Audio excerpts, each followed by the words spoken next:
Let's go. Daddy gotta pee. Daddy gotta pee.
And now for our feature presentation.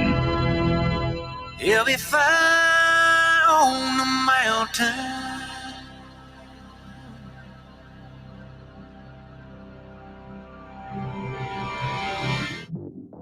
JB and Darren on the JB and Goldwater Show. Line drive right field, base hit.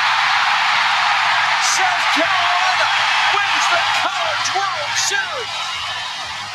Watson. Touchdown! Hunter Renfrow. He got him, and it's all over. Coastal Carolina rules the roost. They win the championship. And South Carolina has won the national championship. The Senegal baseball team has done it again, but this time the Bulldogs beat one of the top teams in the country. They are giant killers. Get the ball advantage. He does.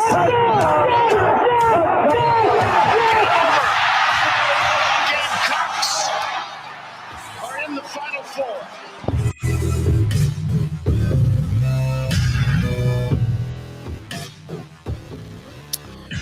All right, greetings and a good Thursday afternoon, and welcome aboard the JB and Goldwater Show, live, loud, and online, and driven by our friends and yours at Stokes Volkswagen. Find them at stokesvw.com. Find us on the JB and Goldwater app. You can download that. It is free, and you can watch and listen to our program daily between 12 and 2 o'clock, and always go back and check us out as well. If you happen to miss anything, on social media, at JB and Goldwater, individually on Twitter, at Sports Media JB and at Darren Goldwater, JB and Goldwater Show.com. 843-321-8893 is our phone number. It is also our text line. And you can pop us a note there. You can also pop us a note if you're watching somewhere on an individual platform, Twitter, Facebook, YouTube, wherever it may be. Or if you're listening, you can send us a message, and Darren will make it a part of our program by putting it up there in the comments section right on the screen.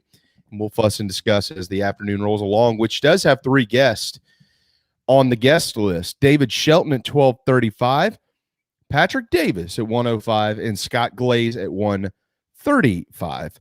Patrick Davis, of course, we tried to get him last week. We did, but it was off and on because he was driving through Tie Siding, Wyoming. But PD will be on camera today in Nashville, and he will be in Columbia next week with the Gamecock Central kickoff party at Steel Hands Brewing. I told him, Darren, I said, keep your guitar handy because you're more than welcome to play us a tune while you're on today. So we'll see if he does. Absolutely. I mean, if he's coming on video, then I promise you he is well-versed in doing his little couch cover video sessions. Yeah, so exactly. Why not? Let's jam out with PD. I agree. Look, he is our official spokesperson for our show, or unofficial, official, whatever. He does all of our bumpers for us. He's provided us with a lot of music. Known Patrick a long time. He's a great guy. So why not do a little live show with us? So I don't know. I don't know if he's going to do it or not, but I'll try to convince him. But for those who've maybe never seen Patrick in concert before, it's not all just Gamecock stuff, believe it or not. The guy's actually a songwriter, and he writes a lot of tunes, and a lot of them are hits out there. And he's a hell of a performer. And his whole midnight choir will be with him next Friday night in Columbia. So that's going to be really, really neat. Going to get David to update us on the canceled Jamboree in Charleston County. It was going to be their first ever. It's not going to happen now. COVID has infiltrated many programs in the county. And so we'll get an update on that. We'll also talk to him about some of the star linebackers in the area, amongst other things. And we've got some baseball to get to in a little bit tonight. A special game in Major League Baseball. I forgot. Braves are in first place. I had to mention that. We'll get to that here in just a minute. But just FYI, Braves are in first place. First, though, Darren, before we go any further, let's get into South Carolina a little bit. Some news yesterday kind of started to pop around on message boards about transfer Karon Prunty, who is at South Carolina. He is still with the Gamecocks. So I dug around a little bit last night. Here's what I know. And none of this is necessarily going to predict what an outcome may be or might be or anything like that. Karon Prunty is dealing with some personal issues.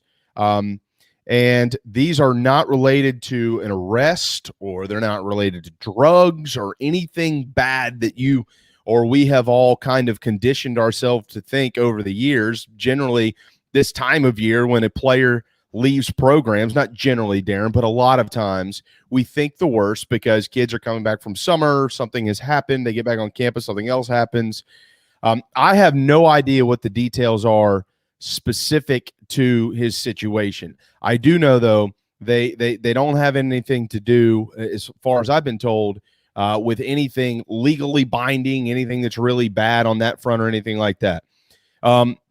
So, matter of fact, somebody last night who's pretty close to it said, he's, quote, dealing with some demons. But that doesn't mean anything that he's, again, dealing with that legal troubles or anything like that. So from what I gather, it's a personal family type situation. And this young man, of course, played in Kansas last year. He's from the East Coast, Mid-Atlantic area. Very excited to be at South Carolina, all but assured he was going to start. I did see some things out there. Well, maybe he's disappointed he's not getting enough playing time. Well, number one, they've only practiced for 4 days. That's first. Second of all, he was going to be a guy. There's no question about that. He has not practiced though. They didn't practice yesterday. They were off, and prior to that, he wasn't around. So the best thing I can really pass along is send this young man some prayers. He needs them, and I'm not going to predict, Darren, whether he will or won't be at South Carolina. Somebody I talked to last night said they don't think he'll actually move forward with his career as a Gamecock. Somebody else said, I don't know that that's true, but he's got some things to work through, and the staff in Columbia has been right alongside him, and they're helping him do that every step of the way. And we'll probably, hopefully, have some type of resolution here before long, but they're going to give him some time to get things figured out. Like you said, this is not an issue of something off the field, like a personal problem, like he has gotten himself into trouble. That's not what's going on here. He's got support in the locker room. If, in your words, he's dealing with some type of demons, then I hope he gets it figured out, right? I mean, you just hope the best for the guy. This isn't about football. This isn't about playing time. This is about feeling right and being healthy, and mindset is a big part of that. So whatever he needs to do in order to get that right. And whether that's at South Carolina or not, I wish him the best. Yeah, absolutely. So we'll see what happens. That's about all there is out there. If you've been poking around trying to find reports and things like that, there's just nothing really to report until there's more clarity on his future. But right now, he's trying to take care of himself, and we'll see where that goes. As far as what does that mean for the football team, those interested, the good news yesterday was that JUCO corner Isaiah Norris did officially enroll at South Carolina and has officially joined the Gamecocks football program. He is originally from Anderson, played at T-Hill Hanna, and enrolled at New Mexico Military Institute originally, and then transferred to GMC, Georgia Military College, and now, of course, on to the Gamecocks. He was the 8th-ranked JUCO cornerback in the country, and so now he's at South Carolina, and he will be in the mix for maybe a starting role. I don't know. Had somebody text me this morning and say, well, if Karon Prunty was scheduled to start, and let's say he ends up transferring or leaving the program or whatever happens, who starts? Hell, I don't know. I don't even know who starts on the other side. I would assume it's probably going to be Cam Smith. I don't know. I don't know the answer to that question. I do know this. Compared to where they were 6 months ago, they have numbers. What is the quality in those numbers? Don't know. Don't know. Talked to a source in the program last night. I said, well, how are things going? Honestly, this is somebody who would be very honest with me. He said, we're improving every day. So, and this is also somebody who would say, yeah, it's been rough. You know what I mean? So, things look good, or like they're headed in the right direction. But without Karon Prunty, that'll certainly leave a little bit of a question mark. J.C. Sherbert will join us tomorrow, by the way, at 12:10, and then we'll get him back on track next Wednesday. And hopefully he'll have a little bit more of an update on these type of things as well. But, the secondary has strength in numbers, but as far as experience and talent, there's some gray area there. Yeah, and everyone that we've talked to has been pointing to Prunty being a big part of this incoming class, the first one for Beamer, and how he is going to, in all likelihood, solidify one side of the field. Yeah. Now, we don't know. We don't know if he'll be there. We don't know if he will be leaving the program. And then the question is, what's next? Like you said, good thing is they've got, 4 practices under their belt? So they have 10, 12 more to go before season opens. They're okay. And I think, let me pull up my my handy dandy notebook here. I believe today. What's today? What's the date? The 12th. The 12th. Field of Dreams game. The 12th. Oh yeah, that's right. I mean, they are practicing today, but I think today's the first day that they can put full pads on, if I'm correct. So I'll have to look into that a little bit further. But and they got a scrimmage coming up on Saturday, so you'll start to get a couple more answers out of Columbia, South Carolina. But nonetheless, we'll pray for this young man and see what happens with his future. Outside of that, things seem to be on track. Did speak with a source yesterday as well, Darren. I will pass this along. That game 1, Marshawn Lloyd might be the starting running back. And that doesn't mean that Kevin Harris isn't the starting running back either. That just more along the lines means that Kevin Harris wasn't able to go fully at the beginning of camp. Lloyd has been able to do that. But if Marshawn Lloyd runs out there and takes the first snap, don't read into that. I mean, there's nothing more to that than these guys are both really good. They can both tote the rock. And as we talked about a couple of days ago on our program with Kevin Harris, it might have been on Monday with Wes Mitchell. You've got a game, if maybe hopefully 2 games with ECU, but you've got a game to ease him in. You're not going to need to. This isn't Georgia or Clemson or Bama or anybody for that matter in the SEC, especially where South Carolina is, Vanderbilt, Kentucky, doesn't matter. You don't have one of those games in week 1. I mean, there would literally be no excuse for South Carolina to be in a tight game with Eastern Illinois. No. And so this is a game that they can probably handle that situation with care, like the boxes that come from the Amazon guy, handle with care, and kind of try to ease him back into it. But I don't know. I'm not predicting that one or the other is going to start, but my source says don't be surprised to see Marshawn Lloyd out there early and often week 1 against Eastern Illinois. Well, part of it, and maybe a lot of it, is we don't have an exact timetable on Kevin Harris here and when he's going to get back. And I think it was Wes Mitchell who was on with us and laying out the obvious, but good to hear of, hey, look, once you're back, you're not necessarily back. Then you got to get into game shape back. So we don't have an exact timetable for that. I'll say this, though. It does matter if Harris is fully healthy, fully cleared, in full game shape, and Lloyd is out there and he's the first one back there. That does matter. They may be rotating throughout the year, but from a perception standpoint, that would matter if Harris is 100% full go. Yeah, I mean, look, Marshawn Lloyd was projected to be the starter last year. So I think, if Marshawn Lloyd beats out Kevin Harris, you got a great problem. Yes. It's not even a problem. You got a great situation is what you have. But it's a sign of what I'm saying. It'll matter. It's a sign of what the coaches are thinking. And progress. That they're showing you something. If they're even from a physical and health standpoint, and it's Lloyd who gets the first snap, that's showing you something. It's showing you a confidence in the coaching staff and where they see things. Yeah, well, and we have to remember too. I remember this a lot under Steve Spurrier. You would see a guy run out there, especially at tailback, and you go, so and so's starting. Well, no, not necessarily. It just happened to be what formation they were in. Some guys will grasp things a little bit different. So, people need to be really, really careful sometimes with, especially when a new coaching staff is in place and you've got a new offensive system, or specifically more to offense than defense, about reading too much into some of this stuff. I mean, if Josh Vann is a starter at wide receiver and not, to carry on Joyner, is that a sign?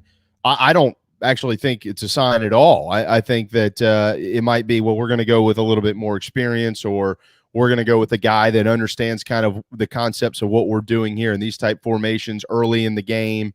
You just don't ever, you never know. Like, with football, there are some that will tell more than others. If you go out there in week 1 and Luke Doty's not starting, okay, you could probably read into that a little bit and go, well, either he's not really good or the guy behind him must be pretty damn good. Yeah, or he's not healthy. Or he's not healthy. That's right. Or he's in trouble, or God knows what, which I would doubt. But some of these these skill positions, some of these coaches, you just don't know sometimes, and that's the way it goes. So Spurrier was famous for that. Like, I'm going to go out there and I'm going to whatever play I think I'm going to call here to start. That these guys are going to be out on the field. These are the guys. Starter, like, great. Here's your depth chart. It basically meant these are the guys you can probably see more often. It doesn't mean starter or backup. Yeah, no. Matter of fact, I almost predict that the official depth chart, which will probably be out probably a couple weeks. I would say probably that last Thursday before the following week, you might almost even see an or at running back, Kevin Harris, Marshawn Lloyd, or Zakondre White, and none of it matters. So. Yeah, and like 5 tight ends with or. Yeah, that's right. I from what I understand, I think they feel pretty good about who's going to start up front on the offensive line. We'll go over all that tomorrow, certainly, with JC. Sure, anybody has a question, pass it along. Believe it or not, I've got some information myself, but we like to make it about others around here. So, but it'll be here before you know it. Matter of fact, 2 weeks and 2 days, so 16 days away from football. 3 weeks from today, the SEC. The ACC, they'll start playing football. So really excited about that. And really excited about the Atlanta Braves. How about this? A walk-off last night, deep into the night, into the chop house in the 11th inning by Ozzie Albies sends the Braves into first place with the Philadelphia Phillies. They were 1 game back. The Phillies needed to lose. They needed to win.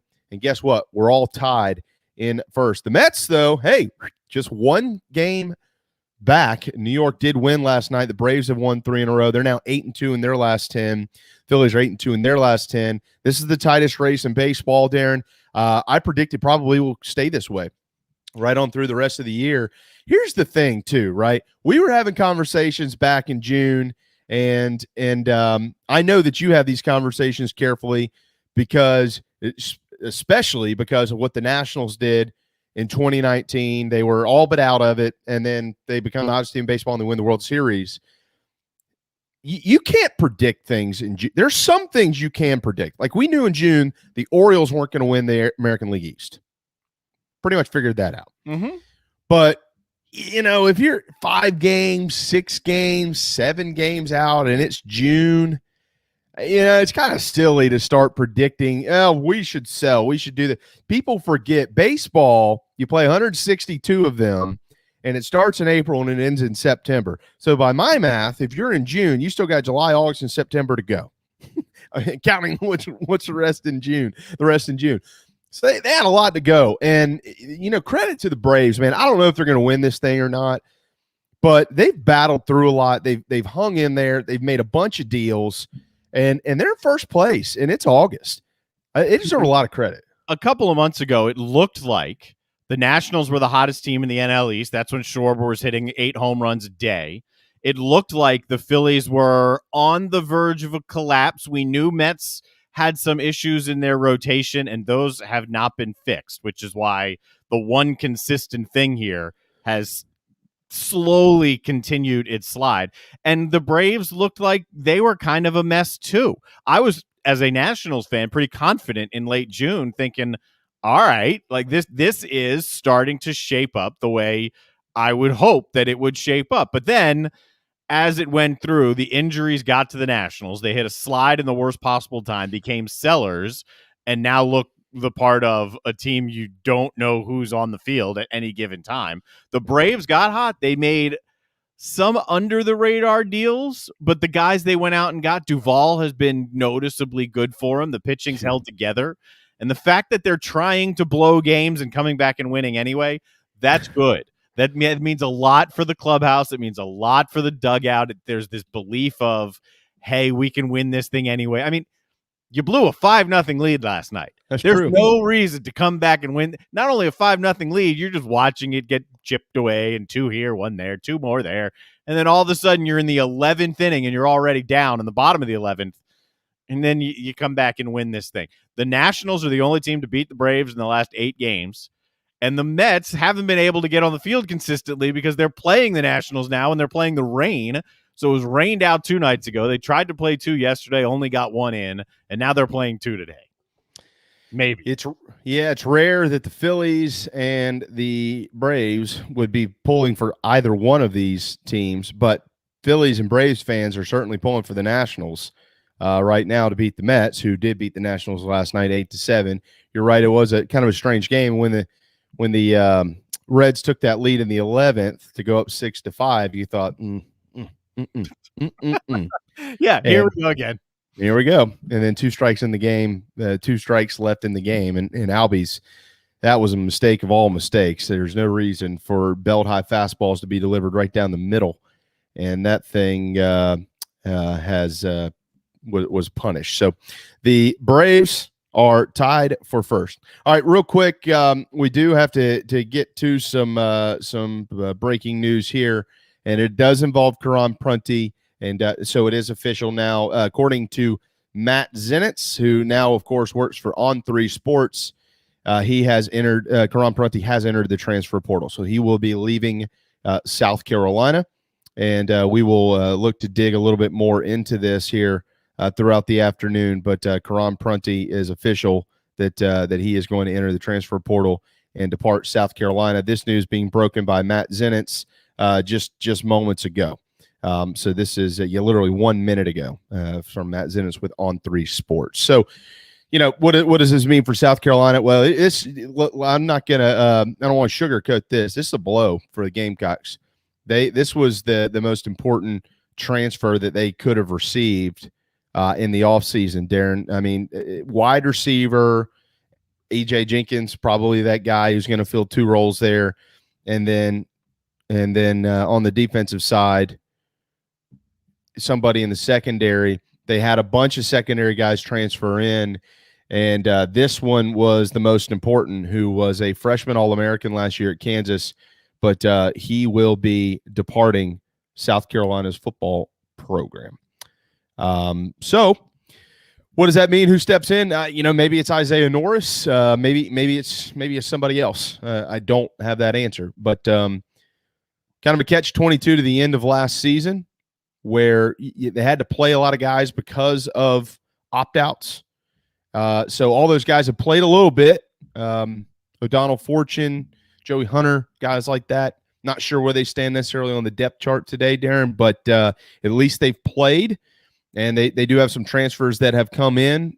David Spalding, these guys kind of been working a little bit at safety, but maybe they try to shift somebody back out there. I'm not sure what they'll do, but Karon Prunty, that's a void to fill here in the middle of camp. Yeah, it's tough because, as you just laid out, the fact that he was the number 1 recruit that came in this class. It was obviously a transfer. He's the top guy right there. He jumped in right away. He was a freshman All-American out at Kansas, and you hoped that he would lock down a spot in the secondary, and that was the expectation. The fact that it happens now, if you just want a silver lining on it, yeah, it's a blow. This is not at all something that the Gamecocks needed. But if you want a silver lining, it's better that it happens now than at the very end of fall camp after he's been practicing with the ones for weeks and right before a game, then this happens. So there is time for the staff to run through their options and figure out what's next. Yeah, certainly. I think that the young man that landed on campus yesterday probably has the talent to get out there and play this position, Isaiah Norris. That's what he does. He's a defensive back, but he's just getting to school. And we just listened to Jamar Brown a couple of days ago meeting with the media saying nobody's going to figure out this defense. There are some things that are pretty complicated. I'm not saying necessarily that means that maybe it does. I from what I understand, I don't believe it to be this way, that there's going to be a bunch of confusion on the defensive side. I think it more means you got to learn it. And it's once you learn it, it's pretty simplified, but you got to learn it.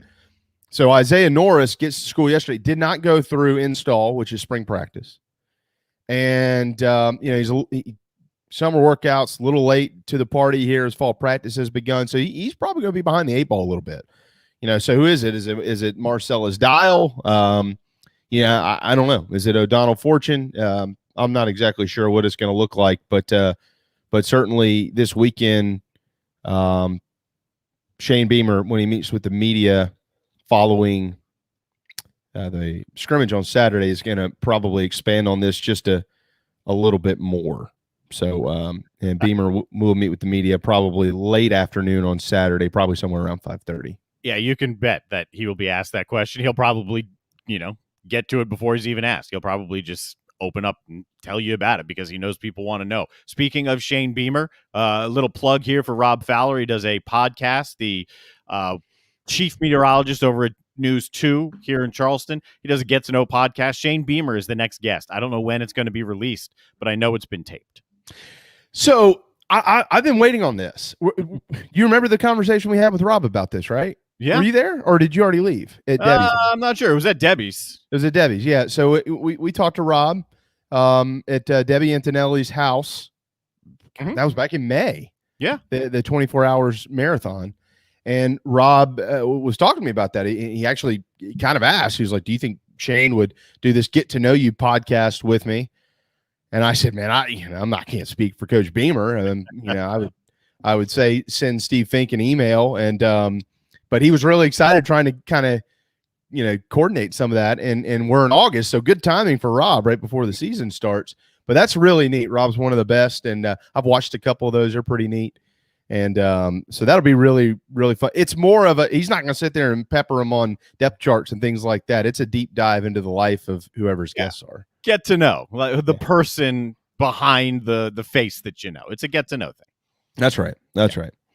All right. We are set to step aside here in just a moment. David Shelton is going to join us when we return. Because we haven't gotten to it, David Shelton is a big baseball fan, so we'll lump him into the conversation of the Field of Dreams game, which is coming up tonight on Fox. Coverage will begin at 6 o'clock. 6 o'clock tonight is when coverage will start. Patrick Davis will join us at 1:05 today. Scott Glaze at 1:35. But the breaking news of the day pertaining to South Carolina that is not good news is that Karon Prunty, according to Matt Zenitz with On3 Sports, has officially entered the transfer portal and will be departing the South Carolina football program.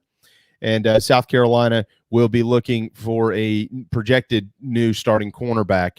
We do have J.C. Sherbert tomorrow. And if you missed at the top of the program, I addressed some of what I have learned about this situation, but it is now official now. So we'll kind of circle back to it here in just a little while with anything that we can update you on. All right, hang tight. The JB and Goldwater Show. It's a Thirsty Thursday driven by Stokes Volkswagen. We'll be right back. This is Mike Mazzell for Stokes Volkswagen on Ashley Phosphate Road with exciting news. It's springtime and we're playing ball.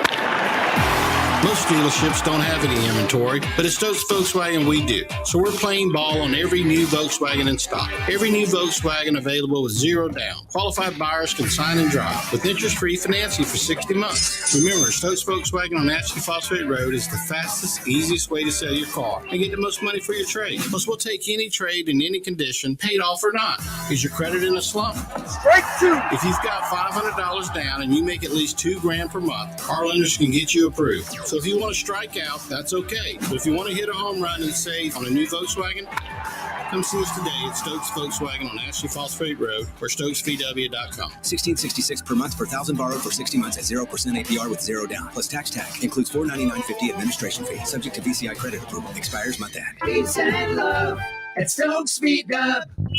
Wando Power Equipment, the trusted home of Hustler zero-turn residential and commercial mowers. There is nobody more trusted in South Carolina than our friends from Wando Power Equipment. They've been providing elite commercial and residential service for over 30 years. Landscape Services have turned to their selection of Hustler zero-turn mowers like the Raptor. Bigger, stronger, faster, and the most durable Raptor Hustler has ever designed. Located on Daniel Island and online at wandopower.com. Wando Power Equipment, owned by the Price family, the home of Hustler zero-turn mowers, rentals, service, and specializing in family and friendship. Shrimping season's back. That means local caught shrimp. That's right. Local caught shrimp back on the menu at the Dog and Duck. All 3 locations, Bell Hall, Park West, and Clements Ferry Road, now featuring once again local caught hand-breaded shrimp, plus other daily specials like the Game Day Burger every Wednesday, Rib Night on Friday, rotating taps all the time, and all the TVs you can possibly imagine for whatever you want to watch. The Dog and Duck in Bell Hall, Park West, and on Clements Ferry Road.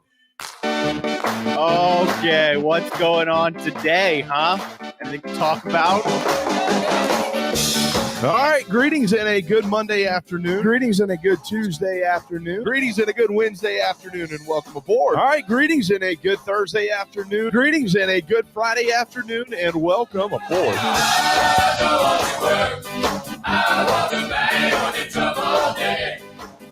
12:30 Thursday afternoon. Welcome back. The JB and Goldwater Show, driven by Stokes Volkswagen, StokesVW.com. Again, Patrick Davis, 105 this afternoon, and Scott Glaze at 1:35 this afternoon. The Karon Prunty transfer news is certainly the big news of the day. Not good for South Carolina. Again, addressed a lot of this at the top of the show, but he has not been in practice the last couple of days. And certainly wishing this young man the best in his future. He has been dealing with some personal issues, and he will now be officially departing Gamecock football. That is a major void, and we'll see what happens to fill that spot there. All right, David Shelton is up in just a moment. It sounds like that was his voicemail. It was his voicemail. He'll be up here in just a moment, and we'll get into some high school football with him. But one of the things we'll also talk about with David Shelton is tonight's Field of Dreams game that will take place in Dyersville, Iowa. Very excited about this. Coverage will begin at 6 o'clock, and we have the Dyersville, Iowa Field of Dreams game resume. I'm not sure if you have seen the ticket prices yet for this ball game. Probably one of the neater events that Major League Baseball has put together in a long time, but it's not cheap to go. Only 8,000 fans will be attending. It is sold out. The most expensive ticket is a shade under $4,000. What is it, the World Series for the Yankees and the White Sox? Of course, the White Sox will be in the postseason. Yankees trying to get there, so it is a meaningful game. The average ticket price, though, a little over $1,300, and the cheapest one, a little over $1,200. But would you pay it to be there is the question. And appears here's what I hope with all this. I hope that these tickets weren't bought up by corporate entities. Like, I hope real fans who wanted to pay it were able to buy those tickets. I think that's probably part of the reason why they're so expensive, is because the average fan is having a really hard time getting their hands on it. I mean, the average fan doesn't have $1,200. How are you going to get to Iowa? So then once you get there, then you got to drop $1,200 to get to wherever Dyersville, Iowa is. Right. My guess is there's a lot of corporate in this. We'll see. Yeah, probably. But either way, would I pay it? I don't know. I paid less to go to the World Series, and I paid less to go to the wild card game, and I had like ridiculous seats for those. So yeah. I paid less for that. That's what I was going to say, man. I've been to some big events, paid much, much less than that. By the way, Post Up Careers, obviously, they design our resumes that we pop up week to week around here. So Franklin Buchanan, who owns Post Up Careers, he has now officially signed 3 athletes from the University of South Carolina to name, image, and likeness deals. Olivia Thompson, she is a basketball player. National, we all know who Olivia Thompson is, right? She's pretty popular up there now. Stephanie Davis, who is an All-American and a national champion in track and field with the Gamecocks, and Kylie Cruz from the beach volleyball team, all representing and being represented by Post Up Careers. So it's pretty cool. If you need a resume, if you need your LinkedIn profile souped up, and you need to go out and search around for a job, pretty much any type of advice you could possibly need in the job market, this is the guy who's going to do it for you. Franklin Buchanan. I know you know him pretty well, Darren. He's a great dude. And now he's getting in the NIL game. That's pretty cool. Yeah, we talked about it a little while ago that he was interested in it. And honestly, it makes all the sense in the world. Post Up Careers is about optimizing your LinkedIn page. It's about making sure your resume is on point. It's about furthering your career, entering the job force, changing your career. Who better than athletes who probably aren't going to be pros in their sport and then have to go succeed as a professional in the real world with everybody else? It makes all the sense in the world for Franklin. So I hope this works out for Post Up Careers. Well, this guy's a pro in his sport. David Shelton with the Post and Courier, 12:35 on a Thursday afternoon. What's up, man? What is up? That sounds like a guy jacked up for the Field of Dreams game with mac and cheese on the side. Look, dude. I'm telling you right now. I heard a little bit of y'all's conversation when I was on the hold, and I would pay, if I had the money, I would pay $10,000 to be there tonight. I would absolutely be there. Why? Why would you do that? It's a lot of money, but I'd have to have the money to do it. I don't have that kind of money to throw away at a baseball game. But especially since most of the baseball games I attend, I never pay anything. But yeah, I would pay $1,200 just to be in that area. I'd go visit the original site. I love that movie. Well, I'm a baseball guy. I mean, that's one of the baseball movies of all time. But yeah, I would pay it if I had it. It only seats like 8,000, right? That's right. Yeah. Yeah. I would do it. Being a baseball guy like I am, I would definitely do it if I could. I've been imploring Jamie and anyone else who would listen to watch this behind the scenes, the making of Field of Dreams. They replayed it last night again on FS1. Have you seen it? No, I have not. I will have to go see that. Yeah, you do. Because you think you know the movie just like I think I know the movie. You don't. You watch that, and it's a lot of stuff you didn't know. It was awesome. Jamie, did you watch it last night? That. Well, no, I didn't. But here's why. I had it planned to record, and it was coming on at 8:30 on Fox Sports 1. So we happened to be kind of just lounging around. I said, well, I want to cut this on. I told Carrie, so we were all fired up. I cut it on about 8:15, just the channel, Fox Sports 1. And they were in the third inning of it wasn't Little League. It's like, I don't even know what you would call 14-year-olds baseball in a game being it was a game being played in the field that they built next to the Field of Dreams Stadium in that cornfield. Did you know there's a second field there? They've correlated this somehow with some type of Little League World Series or something. Yeah, the original movie field is not big enough to play the major league game. They had to build another stadium right next to the original Field of Dreams. I think literally it's right next to it. The movie field is still there. That's where I would want to go and see. And then I had to pay to watch the Yankees and Red Sox. I am a Yankee fan too, by the way. So I would go, and I would pay that $1,200. But yeah, that's a cool. Man, that's just a cool place, man. I saw something today. They have a flyover shot. You'll see it tonight. It's almost a quarter mile, which, that's basically next door, right? If you're putting two stadiums together. But they have a flyover cam that's connected from the original site to the field itself with a really, really high-tech camera that you'll see. So you're going to see that shot tonight, the flyover from the movie field all the way over to the field for tonight's game. That's awesome.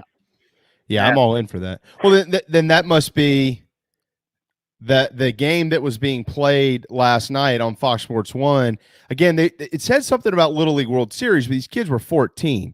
14-year-olds can't play in the Little League World Series. So I don't. They have a different age group, maybe a big league World Series. Yep. Well, maybe that's what it was. They do have a big league World Series, which is older kids. But David, if I'm correct, isn't that the one that they at least used to play in Easley? Yeah. Okay. Yeah, but they have all age groups now. Now you're talking about the older guys, almost like Legion age. But they have different age groups. I don't know which organization that was. I don't know what you're talking about. But it wouldn't shock me if 14-year-olds were playing on that field. Yeah, it was. I don't really know if they screwed up the schedule on TV or what, but it was had another one on at 2:00 in the morning last night. So I recorded that one. So hopefully I can watch it today. I've been trying to watch this thing for 4 days and I haven't been able to do it. I didn't stay up till 2 in the morning. I just just recorded it. That's all I did there. But yeah, I'm fired up. David, I'm as excited to watch this.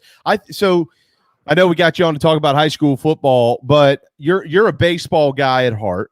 And, we were talking to Corey McCartney in Atlanta the other day about baseball and what they can do to attract a younger audience. I think their TV deals suck personally. And I know that there's this whole deal out there of they might tie into Barstool Sports to air a game a week or something. And that's fine. Like, that is a younger generation that you can market to, people who have money, and that's as important as anything. But I also feel like Major League Baseball needs to try to find a way to tie itself back into the youth. I mean, you coach high school baseball, David. You're around youth baseball all the time. I mean, I've been around it my whole life, but the numbers have decreased in parts of the country, and Major League Baseball needs to impact these kids and get them back out there. Oh, I totally agree. And I mean, you mentioned, I deal with, 13, 14, 15-year-olds where I coach, and just to, mention a player, like if his name's not Mike Trout, like I had players the other day, or not the other day, but probably a couple of weeks ago. We were doing some work, and I mentioned Ken Griffey Jr.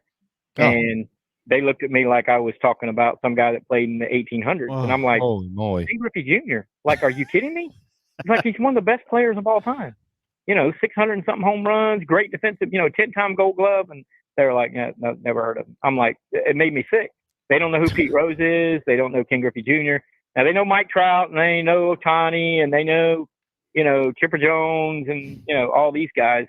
Tatis Jr., that's all they talk about. I'm like, guys, that, baseball didn't start like 6 years ago. Like, it's been going on for like hundreds of years. And you need to learn the history of the game and realize the players that played before these guys that were great players. Because as I was trying to explain to them, I said, Ken Griffey Jr. in his prime would have been the best player in the major leagues right now. Yep. Like today. No and they were like, oh, no, you know how they go. They talking about all these guys. And I'm like, I'm just telling you guys. I said, go home, Google on YouTube, Ken Griffey Jr. highlights, and go watch that guy play. But that, to your point, they don't have a history of the game. All they do is see highlights on ESPN. They don't watch games because it's not, they're not always available. That's right. For them to watch, but they'll watch SportsCenter. And they'll watch the 3-run homer and, the grand slam and maybe a good defensive play, but they don't, the highlights are the highlights. And, to try to tell them, I was like, guys, one day let's all go down and watch a River Dogs and watch the game. And they were just like, what? Like sit there and watch the game? I'm like, oh my God, it just makes you want to beat them with a bat. But yeah. I know that's frowned upon, so I don't do that. Well, can't do that anymore. That's why baseball and other entities, you got to find a way to reach that younger crowd because it's being consumed differently. Not just baseball, like all sports are being consumed differently. Yeah, they are. They are, and that's true. I still think that there's something though. Because I agree, Darren. You got to get into the streaming stuff. You got to get in front of them. They're always on their phones or around them. Like there's so much truth in that. But it's just like college football. There's still something to being the ABC Saturday night game of the week. You know what I mean? There's still something to be in that CBS game on Saturday afternoon. And how can baseball recapture that? I don't know. I don't even know if they can. But on the Griffey thing, though, David, I thought everybody's broken a Griffey tee at least once in their life. I mean, I can't tell you how many of those things I've broken half. They probably broken a Griffey tee, but they don't know who Griffey is. Yep. I'll be like, yeah, they broken a tee, and then you tell them that was a Griffey tee, and they were like, oh, so that was like named after him? Yeah. Like, yeah, they just think that's the name of the company, Griffey Tees. So yeah, they know that kind of stuff, but they don't know who Ken Griffey Jr. was. And then when I told them, I said, Ken Griffey Jr.'s father, Ken Griffey Sr., also played in the big leagues. And they're amazed, like, oh, wow. So they played at the same time. How old was that guy? Was he old as you, coach? And I'm like, okay, here we go with the wanting to hit you with a baseball bat again. But, it's the kids today, and I love them. And but they do not have an appreciation I mean, not to belabor the point, but I'm telling you, as a kid, I lived for Monday Night Baseball on ABC at 8:00 every Monday night. I lived for that. Mm-hmm. I mean, if I had a Little League game at 8:00, I was pretty much probably going to skip the Little League game so I could watch the baseball game on TV. And now there's no Monday Night Baseball. But that's what you were talking about is all the things that we grew up on.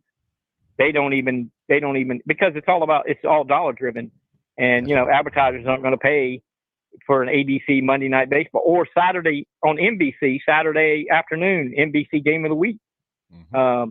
Used to watch that every Saturday. It was like wrestling would come on at 12, and then at 1:00 baseball would come on. So from 12:00, my dad would watch wrestling with us because he loved wrestling, and then when baseball started, he'd go and we'd watch the baseball game. God, I could literally talk about these things all day. I tell you what, we'll have to do this another time because you're such a baseball nut like we are, David. But I had a great question posed to me a few months ago with my cousin. We were talking about a lot of this.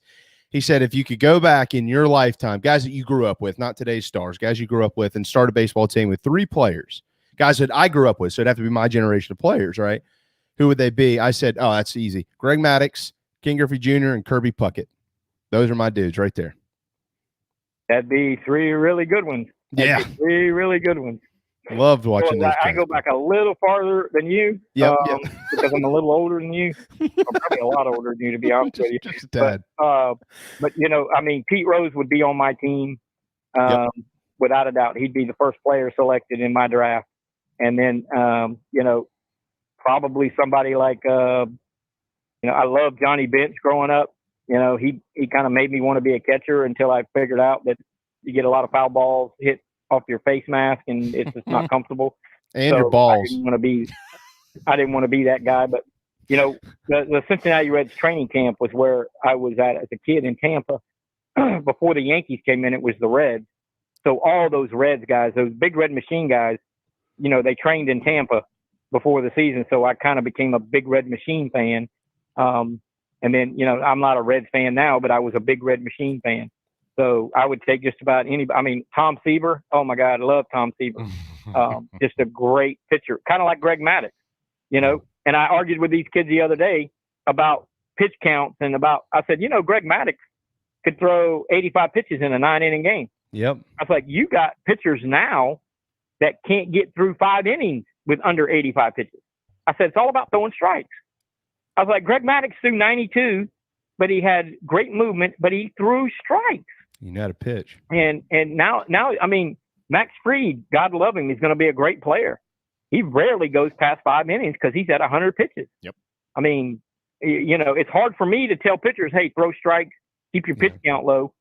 When they look at these big leaguers and they hardly get through 5 or 6 innings, they hit 100. High school guys can throw 110, but pro guys can't get to 100. I never have understood that. Yeah, it doesn't make sense, does it? I mean, it's incredible to me that we can tell a high school guy, hey, you can throw 110 pitches, and by God, they go out and throw 110 pitches once a week. But a pro guy who's getting paid and has great training and great, work trainers and athletic people around him, boy, he gets to 85 and boom, Snicker drives me crazy. He yanks him immediately. And it's almost like it's a rule. Whereas I'm more of a gut guy. I'm like, you know what? He's at 86, but I'm going to let him go another inning because he's throwing well. They don't do that. I'm like, I'm not trying to protect his career. He's going to make money. I want to win this game. And obviously, and that's why I'm here. I want to win the game. But, it is different. Baseball is just different. All sports are different, but baseball is a totally different game. Tom Seaver would throw, 120 pitches a game. And I think he only had one injury his entire career and still threw mid-90s and, great slider and all that stuff. But nowadays, guy gets I got a little twinge in my elbow. Oh, we got to shut him down for a month. We got to do this, that, and that. It's like, man, let him work through it. Getting a lot of responses of the 3 people that you'd pick for baseball. Yeah. Nobody is saying Barry Bonds. He'd be the first one I mentioned. Huh. Well, Barry Bonds, home run Barry Bonds, or like me as a kid. Barry Bonds the entire career. Barry Bonds. He was a Hall of Famer before. Well, I would take Barry Bonds back when he was hitting 40 home runs and stealing 40 bases. Basically, I'd take the 40-40 over the 60 home run a year guy because he could do so much. Do everything.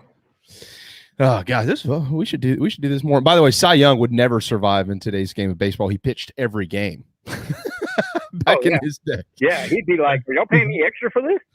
Yeah, $162 million. Those guys are making $120 a game or something, and these guys nowadays are making $6 million a pitch. Yep. You know, I mean, oh man, I just made $10 million a day.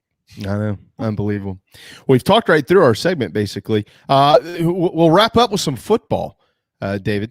So no Charleston County Jamboree. What's happened here? Well, COVID happened. They had five of the 10 teams have to shut down because of protocols.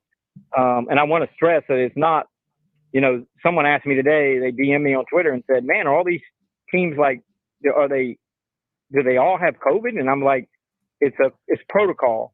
You might have one player that tested positive, and we talked about this last week, or you might have a member of a family of a player. So precautionary reasons, they shut them down for 14 days. Not every team that's shut down has rampant COVID. I talked to one coach who has been shut down this week because of COVID. They had one player on a JV team, and they just felt like, they ate lunch together with players, varsity JV players. So they just said, we ought to shut it down. He was around them, that kind of thing. But no one, it's not like everybody's testing positive, but they shut down. When you shut down and you go into the protocol, you got 14 days. So those 5 teams have shut down. So they didn't really want to do it with 5. The Berkeley County Jamboree is still going on. The Moncks Corner Lions Club, that's going on tomorrow at Berkeley. They lost 2 teams, Stratford and Andrews, but they picked up May River from Beaufort, and they were trying to pick up one more team, a team from the Charleston County Jamboree. When they shut down, there was 5 teams that could have played. So they've offered a couple teams to come play, so they'd have 8 teams. But that's going to go on tomorrow. But I can just tell you right now, it's going to be a season of hit and miss. I mean, we're gonna have teams that have to shut down and can't play games, and it's not going to be. I'm not the doom and gloom. I don't think it's going to be widespread across the state. But again, I said this last week. If I was the high school league, I would shut things down till after Labor Day. No practice, no nothing. Give kids a chance to get vaccinated or do whatever, and then come back after Labor Day and play an 8 or 9 game season and go with that. But I'm in the minority. I did have a coach tell me yesterday it was the best idea he's ever heard, which made me feel good. But he said, coaches, they don't want to cut any games out. They're stubborn, and now some regions in the Class A ranks have revamped their schedules and going to play region games early. I still don't think that's going to solve the problem. No. But we'll see. We'll see. I mean, I just think, we're going to be talking every Friday about this time, and every Friday we're going to be like, okay, these 2 teams aren't playing because of this, and it's going to happen. We just got to get prepared for it. The Berkeley Jamboree. What's the structure? What's the setup for that Jamboree tomorrow? There'll be 4 2-quarter scrimmages. Okay.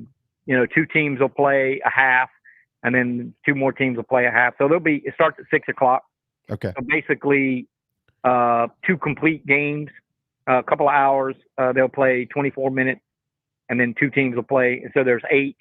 So it'll be 4 games, or 4 scrimmages, I guess you'd say, 4 halves, which is what it always is. And right now they're looking for that 8th team, and then I don't know what they're going to do if they can't get that 8th team. I don't, because you can't ask a team to play 2 halves. I mean, that's a full game. So they'll have to do something. I don't know. In fact, they may have emailed me or text me since we've been talking, because they were trying to get this done by noon, and so I could put something out as to the schedule.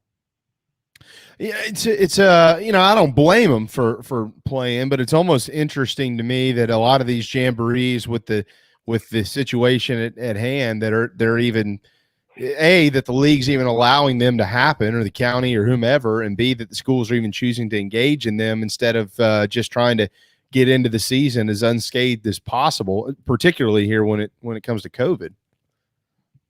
Yeah, and the Charleston County Jamboree is the only one, to my knowledge, that is completely canceled around the state. There are some that, the Conway National Bank Classic in Myrtle Beach is down to 6 teams, so they're going to have 3 half scrimmages. The one in Lake City, I think they lost the team, but they're going to keep playing. The ones in the Midlands that I know of, I have heard of no others being completely canceled. And I think what happened with Charleston County is, you had 5 that got COVID protocol, so you had 5 teams left. Well, that's an odd number. They weren't going to find any others because that was, the 10 they had were the 10 they had. So I think they would have probably had to pare down to 2 and leave somebody out. And I just think, and quite honestly, the teams that everybody wanted to see are the ones that got knocked out. Mm-hmm. So, West Ashley, Wando, James Island.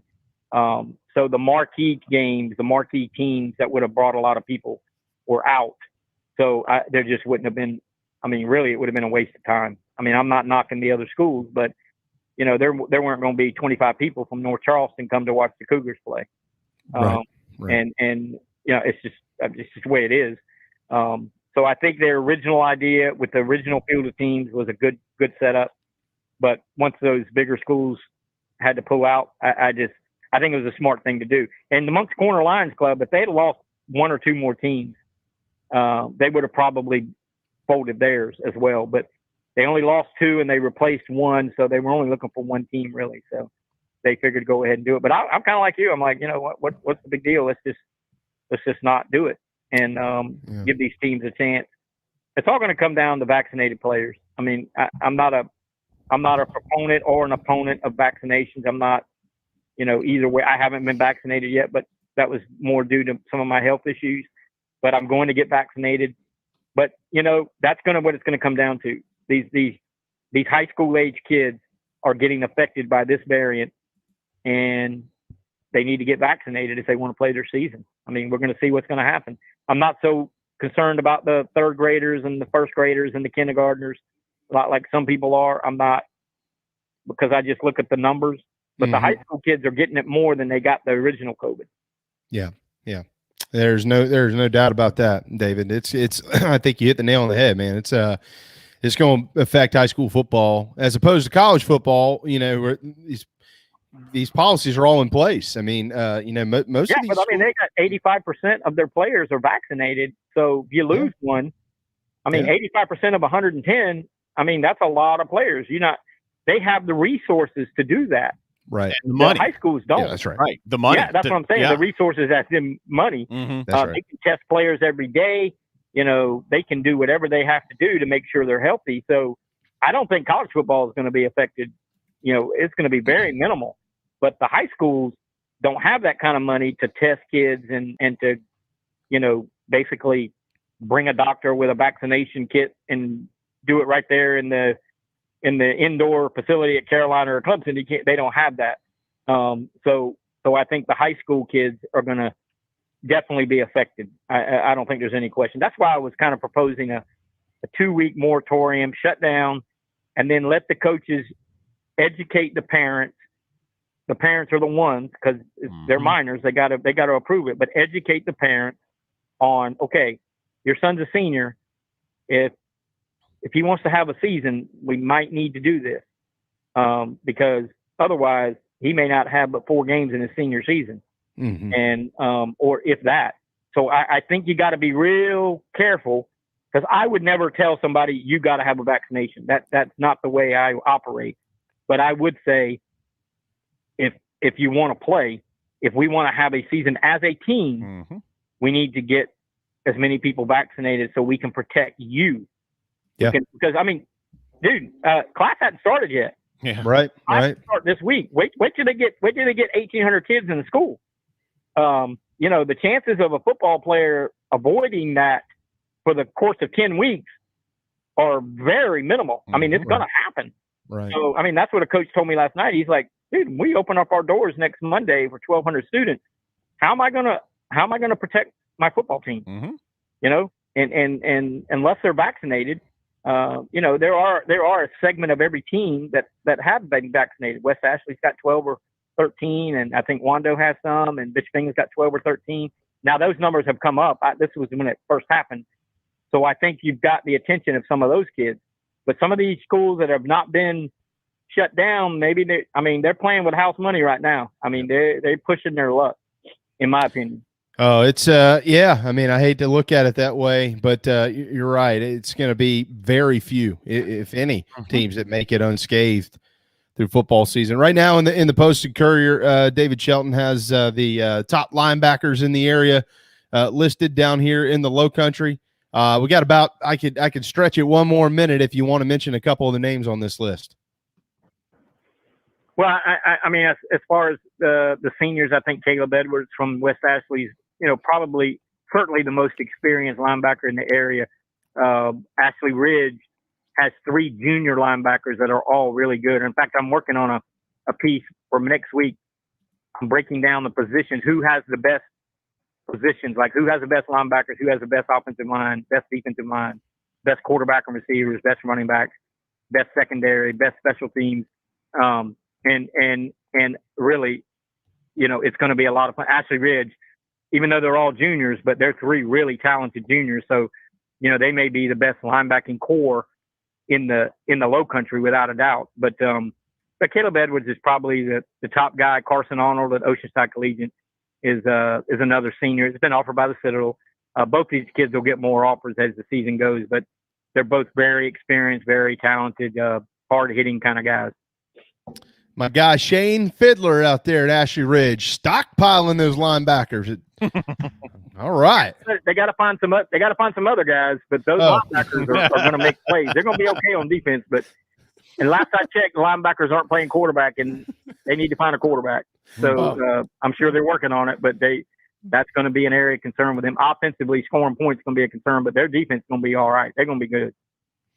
David Shelton with the Posted Courier. Look forward to doing it again next week, my man. Enjoy your mac and cheese, but most importantly, enjoy tonight's Field of Dreams games. We know you'll be watching. Yep, I can't wait. You guys take care. Thanks, buddy. There you go, David Shelton, again with the PNC. Time for a timeout. When we return, we'll fly to Nashville. We'll see the smiling face of Patrick Davis right here on the JB and Goldwater Show, driven by Stokes Volkswagen. At Patriots Point Naval and Maritime Museum, families walk in the footsteps of our nation's heroes, the brave ones who risked their lives to defend our way of life. Home to the aircraft carrier USS Yorktown, USS Laffey, and the USS Clamagore, there's more than 1 million square feet of exhibit space to roam. White glove certified, we have several new health safety measures in place to enhance the visitor experience. Come for the day and leave feeling inspired. One of the most impressive museums in the country, located right here in Mount Pleasant. Visit patriotspoint.org for more. We'll see you soon. Bourbon and whiskey drinkers of Charleston, Paddock and Whiskey on James Island and the Terrace Shopping Center on Maybank is your home for the finest and rarest bourbon and whiskey drinks in the Low Country. This is where I hang out. Go meet my friends Reed and Chris and try one of their exclusive barrel pick bourbons. They have the largest private barrel collection in the state, and let their knowledgeable staff recommend your next pour. PaddockandWhiskey.com. Let not your heart be troubled. Paddock and Whiskey is here for your next double. We're all friends around here. Paddock and Whiskey, proud partners of the JB and Goldwater Show. This is Scott Glaze, head golf professional at the Links at Stono Ferry, located on the outskirts of Charleston, South Carolina. I'm inviting you to tee it up on one of the most scenic and challenging courses in the Low Country. Our back nine is highlighted with 3 holes that border the Intercoastal Waterway. Visit stonoferrygolf.com to book tee times and discover all that Stono Ferry has to offer. The Links at Stono Ferry is a former South Carolina Golf Course of the Year and is also home to the College of Charleston men's and women's golf teams. Come see us. We would love to have you. stonoferrygolf.com. Hi, I'm Chris Half, Public Information Officer at the Patriots Point Naval and Maritime Museum. We're home of the mighty USS Yorktown, USS Laffey, Clamagore, and Vietnam experience. And we're a proud partner of the JB and Goldwater Show. We invite you and your family to come see us and enjoy a day on Charleston Harbor. Visit patriotspoint.org for more information. And now, it is my honor to present the National Anthem.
live, loud, and online. Final hour Thursday afternoon. Welcome back to the JB and Goldwater show, driven by Stokes Volkswagen, StokesVW.com. JB and Darren across all social media platforms at JB and Goldwater. Check out JBandGoldwaterShow.com as well. Thanks to David Shelton in that last segment. Coming up here in just a little while, we'll talk some golf with Scott Glaze, and in just a moment or two, we will check in with Patrick Davis in Nashville, Tennessee. The news, though, of the day in the state of South Carolina has to do with the Gamecocks. Carolina is losing their transfer corner, Karon Prunty. He is transferring, again, from the program. No news exactly on where he is headed. But as I noted at the top of the show, that I'd spoken with somebody last night within the program who said that Karon Prunty has not been with the team for the last few days while he's been dealing with a lot of this. And some of the reports coming out now are starting to include that information. So Gamecocks will be looking for a new starting corner. Hale McGranahan with thebigspur.com has reported, though, that Darius Rush has been working with the ones, and he was a couple of days ago, and we'll continue to keep our eyes on that. But personal issues have forced, or at least helped, Karon Prunty to transfer from the Gamecocks football program. So more on that when we can get there. But first, to Nashville, Tennessee, we go. One of my favorite people in the world, one of the great writers in that town, and one of the great voices and great advocates for the state of South Carolina, Mr. Patrick Davis. Hey, man. What's up, guys? All right, so I got to show you something. You ready for this? I'm ready. What you got? Do you know what today is? No. Tuesday? Wednesday? I know you don't know what actual day it is. Do you know what national day it is? Big old cock day. Oh, we should do that. It is National Vinyl Record Day. Oh, all right. There you go. Wow, look at you. National Vinyl Record Day. So there's vinyl. And I'm on that couch right now, and I've got Carly right here. Look.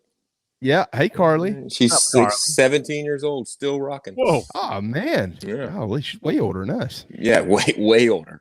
How you boys doing? Good to see y'all. Good. I was listening to it this morning. Oh, thank you, man. It sounds good on there. It does sound good on there. Man, I'm a vinyl guy now. So yeah, no, that's the I mean, that's honestly the only way us musicians make money these days is, we used to sell CDs at shows, and now those have gone away because of streaming services, and now it's albums, man. But people like it. It's artwork. You feel something different when you have the vinyl in your hand. So yeah, pretty cool. Well, I'm glad you enjoy it, and thanks for letting me know it's Vinyl Day. I will post that on my social medias later. It's National Vinyl Day. All right? So are 8 tracks ever coming back, or just vinyl? Man, I don't even remember 8 tracks. I don't think we're of that age. I know there was a time, it was like a decade there, but I think 8 tracks kind of. No, I don't think they're like cassettes. I don't think they're coming back. Or tapes. Tapes coming back? Deal with all the film and no. And remember sitting around when you're a kid, and you back in the day. You guys won't. You youngins will know this, but we had to sit around and listen for our song to come on, and we'd record it really fast, and we always miss like the beginning of the song.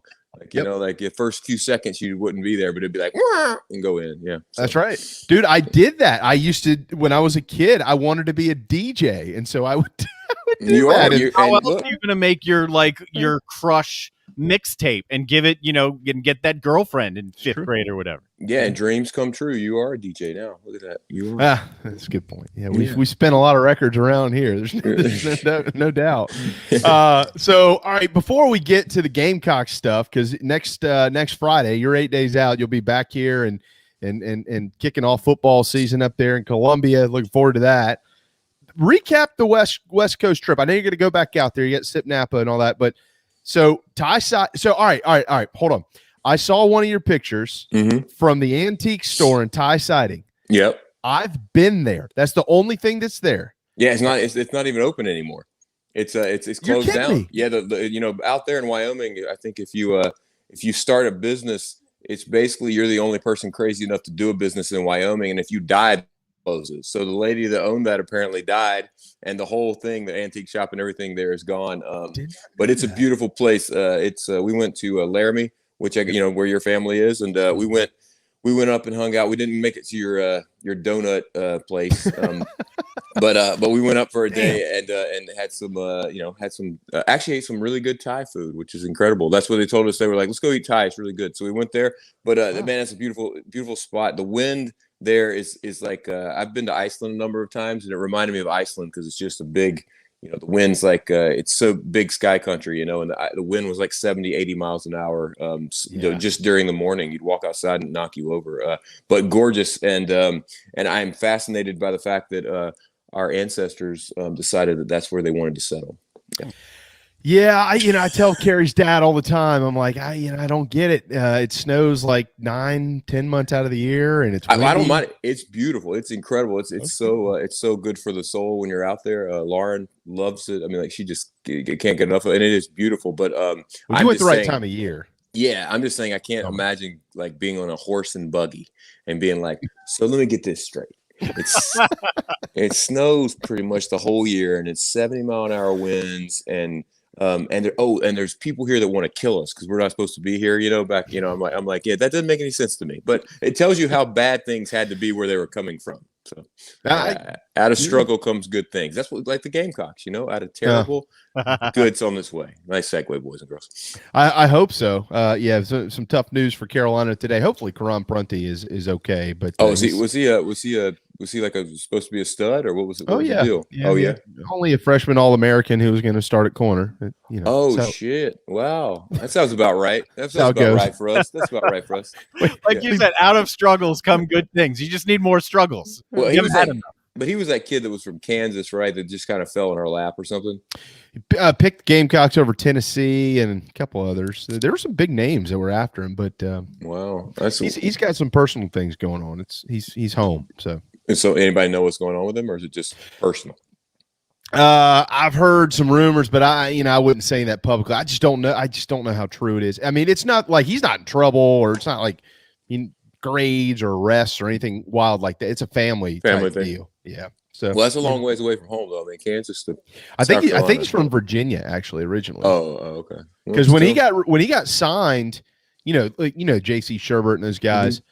I was asking them, I was like, wait a second, how did this kid, I get it, he was a 2-star guy, which apparently means you're not any good. Sidney Rice wasn't any good, right? Yeah. But he's a 2-star guy, but he goes to Kansas and he becomes a freshman. Like, you got to be pretty good to be a corner at Kansas in a league that throws it all over the yard and be a freshman All-American. Yeah. And, how did that happen? And he's like, dude, I have no idea what Virginia and Virginia Tech were doing. I don't know, but maybe that's where he lands. I don't know. I don't know what happens to him. Well, bless his heart. Hopefully he's okay. They're just kids. I mean, we don't have shit figured out, so I doubt they do either. So there you go. I got everything figured out. So, but we do know this. We do know that you'll be jamming. The whole Midnight Choir is coming to Columbia. Is Lauren coming? No, I don't think so. I think she's actually going to be up in New York seeing Springsteen on Broadway. Yeah, tough. Really? I know, isn't that rough? Yeah, she's actually going up there. She's been doing it. I don't know if you guys listen to Sirius Radio, but she's a fan favorite on the Springsteen channel. So she's been doing a lot of stuff up there with that crowd. Yeah, they play her all the time. She's always interviewed on there and stuff. She a few years ago she did a a year ago. I don't know. Everything seems like a long time ago now. But she did a couple Springsteen covers for him, and that went really well. So she went up and saw Springsteen on Broadway a couple weeks ago, and then they invited her back. I think she's actually going to go with Bruce's management, which would mean that she would be able to give Bruce a hug. I told her to give him a hug for me. Actually, I said, screw your relationship here. I was like, I want you to say, my boyfriend loves you, and he wants to know if you'll be his dad. Oh no, that's not true. You wouldn't replace your dad with anybody. No, I'd have two dads. It'd be like a very be a very progressive thing. 2 days. Can you think Bruce can play a guitar as good as your dad can? No. No, I think it's just different. I think Bruce has a little bit of like that punk inside of him. So when he takes guitar solos, for my taste, his guitar solos are not what I grew up on the Allman Brothers and Clapton, and I think his sounds are a little more like that power pop punk thing that happened in the 70s. It's kind of a little, but he's still an amazing guitar player, just not my thing. He's just not your dad. Your dad's probably one of the better guitar players out there, if not the best. Well, I mean, and he's definitely the best in Camden. and he is very, very, very good. I mean, like I was fortunate enough to grow up around really great music, and South Carolina in general has a pretty huge track record over many, many, many years. I mean, as far as recorded music goes back, of having incredible musicians to learn from, and we forget about a lot of them, but my dad was one of those guys that I was fortunate. He showed myself and my little sister, and that's what the Midnight Choir is. I mean, it's kind of I get to write the songs, but I grew up on some really great music. I just listened to what I consider to be the best music ever created. So I try to do my best, with mimicking that, I guess. What about your sister? Is she going to be in Columbia? She is not. It's her anniversary, and they are going to go down to Charleston. They'd already had plans before this came about, and so they're going from Atlanta to Charleston to get really drunk. So they're gonna end up at Halls in Charleston. Yes, without doubt, they're going to be at Halls, running up the tab and trying to get Tommy to give them stuff for free. That's basically what's got. Tommy didn't get this far giving stuff away for free. That's based on my experiences there. No, one of my favorite Hall stories is Tommy.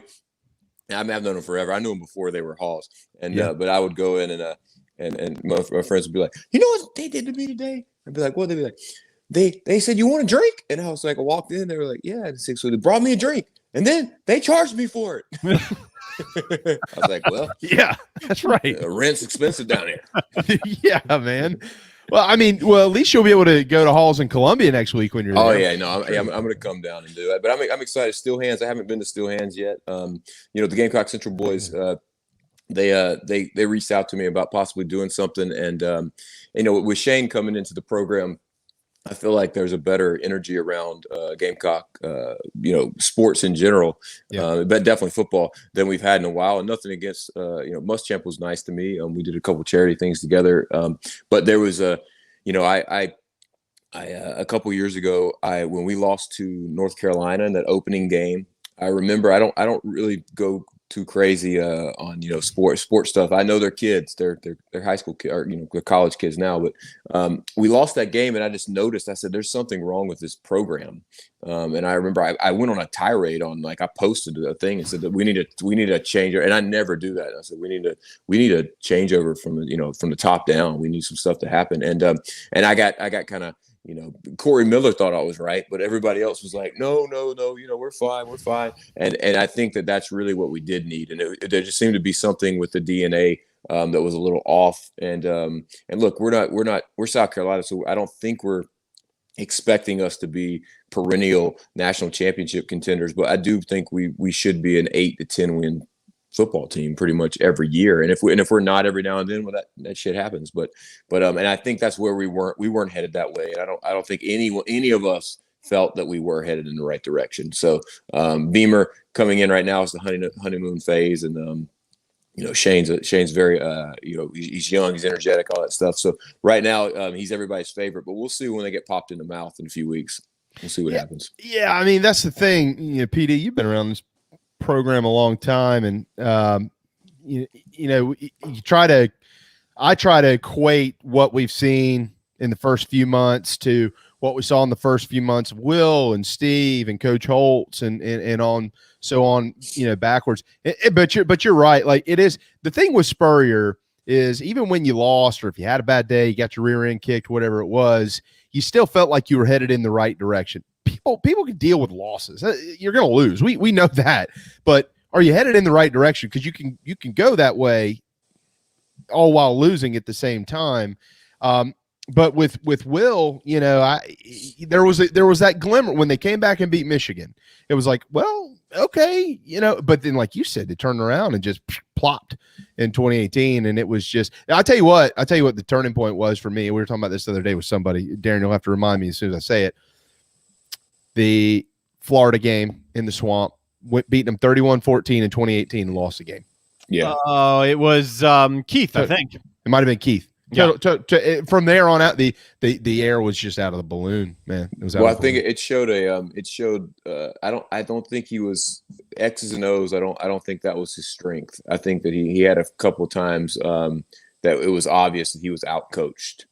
And I don't know what that is. I don't know if it's, I also know that we don't really have the horses, Spurrier, we had a few years there where, our depth was on par with anyone else in the country. And as a casual sports fan, I do realize that we're going to have some issues this year. I think that's the issue that we're going to run into. I think that we have, losing that kid is a big deal. But there's going to be a lot of areas where if we have any injuries, it's going to decimate us. It did last year. I think we had linebackers. We had one linebacker and then two kids from Wendy's playing or something. I think that's where you can't do that in. You can't do that in the SEC.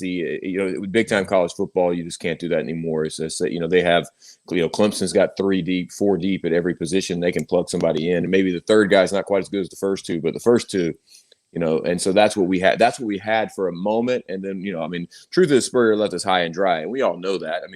There's some things that happened there. He shouldn't have come back, but Ray and the guys, I don't fault them for trying to, get that energy back inside of him, but he was gone. He wanted to play golf. He wanted to be doing a tour of golf courses and, and small pubs, so he was, true. And, and so we got ourselves in a bad situation. And unfortunately, Herman didn't come and a few other things happened. And man, we've been in some valleys lately, and it's nothing with the kids. Like the kids, it's not, I don't get mad at the kids. Kids are doing the best they can. And if we recruited 2 stars and we put them out there against Alabama, well, that's just what happens. So not every 2-star is you said Sydney or whoever you said was a You remember that, right? I don't remember Sydney being a 2-star. I don't know. I don't remember. Yeah. Well, that's pretty good. He's a 2-star football player that chose Carolina over, get ready, Syracuse. Wow. Well, basketball. That's kind of. He must not have been that good at basketball. Yeah. Because there ain't no way that kids would be like, I better go win a national championship at Syracuse. He might have, if he went to Syracuse, he might have won one. I'm trying to remember. Probably. That era. Did Syracuse win one somewhere in the 03, 04, 05? Carmelo. That was 03, right? No, I think Carmelo. Before that, wasn't Carmelo was before that. Carmelo was a while ago, right? Yeah. He was in the 90s, I think. No, but they did win one in the 90s with somebody with Derek. What was that left-handed dude's name? Derek Coleman, maybe? Was it Derek Coleman? I can't remember. Yeah. But I feel like they won it in 03. I thought. Yeah, no, it might be Carmelo in 03. That's what I was getting him messed. Yeah, so maybe he might have won one. So he might have won it. Yeah, had he gone up there and been part. Yeah, I guess he would have, because maybe not. I can't remember. But I think Sydney's last year was 07 at Carolina. I'll just tell you this just because I told you this. I was in Napa. I do an event called Songwriters in Paradise for all you folks that like to travel, doing Cabo and Napa and Bahamas and a few other places. Terrible spots. Maybe we'll do a giveaway one day where Jamie will just take the giveaway. He'll say, caller 81, Jamie Bradford. No, yes. hey, me and Flint is our answer. 03 is our answer. Hey, me and Flint and Mike Sisko, we've committed to doing this 1 year, to doing one of these sip either Napa or Cabo. Probably Cabo. Cabo would be more fun for you guys. Yeah, y'all get in trouble down there. Yeah. I was just out in Napa with I did a thing for the Jimmy V Foundation this weekend. That's why I went to Wyoming and then to Napa, and I ended up playing for Coach K for a special luncheon. Just right there for Coach K. It was very nice. And then at the end of later that night, we were at some other event, and this dude walks up to me and he's like, "Man, you were great today." He's like, "Thank you so much for playing." I'm like, "Cool, man." I'm like, "Thanks." And his wife's there. And I'm like, she's saying it was great. And I said, "Okay, so what do you do?" And he's like, I played basketball for Duke." And I was like, "Oh, cool. That's cool, man." I was like, "What do you do now though?" And he goes, "Oh, I'm the new coach at Duke." Dude, I go, and it's John Shire. Very sweet. And he goes, "Hey, can I get your number?" I was like, "Okay." So now if I ever need tickets, I was like, "I will not hit you up for tickets, bro." I was like, "We can do a trade." I was like, "It won't be even. It will not be even if you give me tickets to Cameron Indoor and you come to Patrick Davison's Midnight Choir show, but I will still do it." But very nice people. How was Coach K? Pretty cool. It was great, man. He has his whole family there. It was the Duke, the Jim Valvano, the V Foundation. They raised $14 million last weekend in Napa.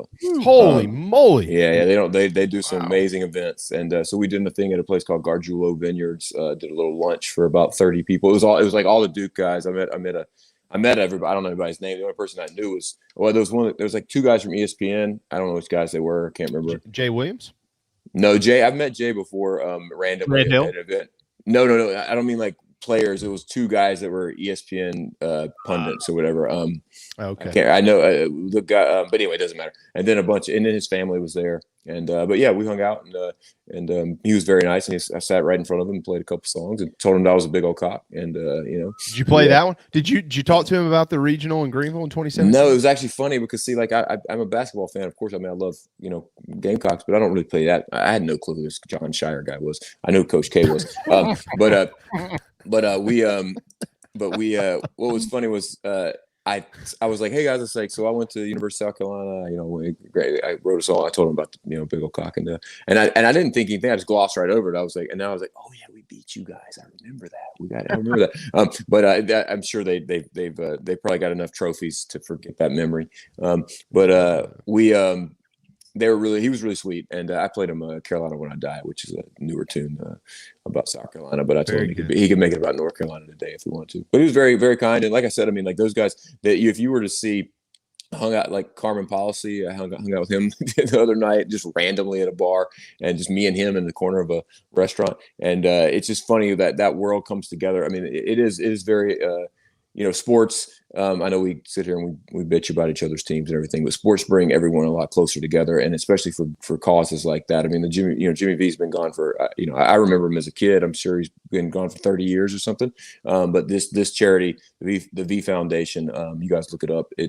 What they do for cancer research, and they do an auction lot. And what was amazing is, those folks out there in Silicon Valley and Napa area have some disposable income. And they were doing a Coach K's last game at Cameron Indoor, 2 tickets and some type of like flights or something to get there. And a guy stood up and he said, they were auctioning it off, and he goes, $1 million. Oh, and he goes, I had cancer, and the V Foundation helped me through all of this a number of years ago, and he's like, this is the way he's like, this is how I'm gonna give back. And he just stood up, and they were starting to bid at like, I don't know, 50 grand or something. They were trying to raise some money. He just stood up, said $1 million. So it's a pretty incredible organization. So good job, Jimmy V. Anybody outbid him? That is so cool. Sorry. Did anybody outbid him? They shut it down right there. They said that's what it's going to be, $1 million. So yeah. And then that guy was like, did you ever see the Friends episode where Joey bought the sailboat and didn't realize he actually had to pay for it? No. He thought he was just guessing the price. No, trust me. Those things are those things. That's funny. Guessing the price. That's funny. What? I got to pay for it? This is so easy. It was so funny. Well, did you tell them that they could buy whiskey jam online from you? You wouldn't even have to bring any to them. Yeah, I said $1 million, and I will send you a bottle of whiskey jam. We actually, my Firefly, my boys down in South Carolina, Firefly Distillery. If you guys know Firefly, you have to. Sweet tea vodka. We partnered up a few years back, and we started something called Whiskey Jam Whiskey, and it's only available in South Carolina and in Nashville. But it's really good, and we just recently I worked out a deal where we can sell it all over the country online, free shipping. You can get it delivered straight to your door, which means you don't even have to go to the liquor store. You don't have to go to a bar. You don't have to do anything. You just stay at home and it'll show up. Or if you're going on vacation, ship it to the house you're going to. Wow, look at you thinking way ahead. Way ahead, yeah, and it is, but it's pretty awesome. And we're actually at Still Hands.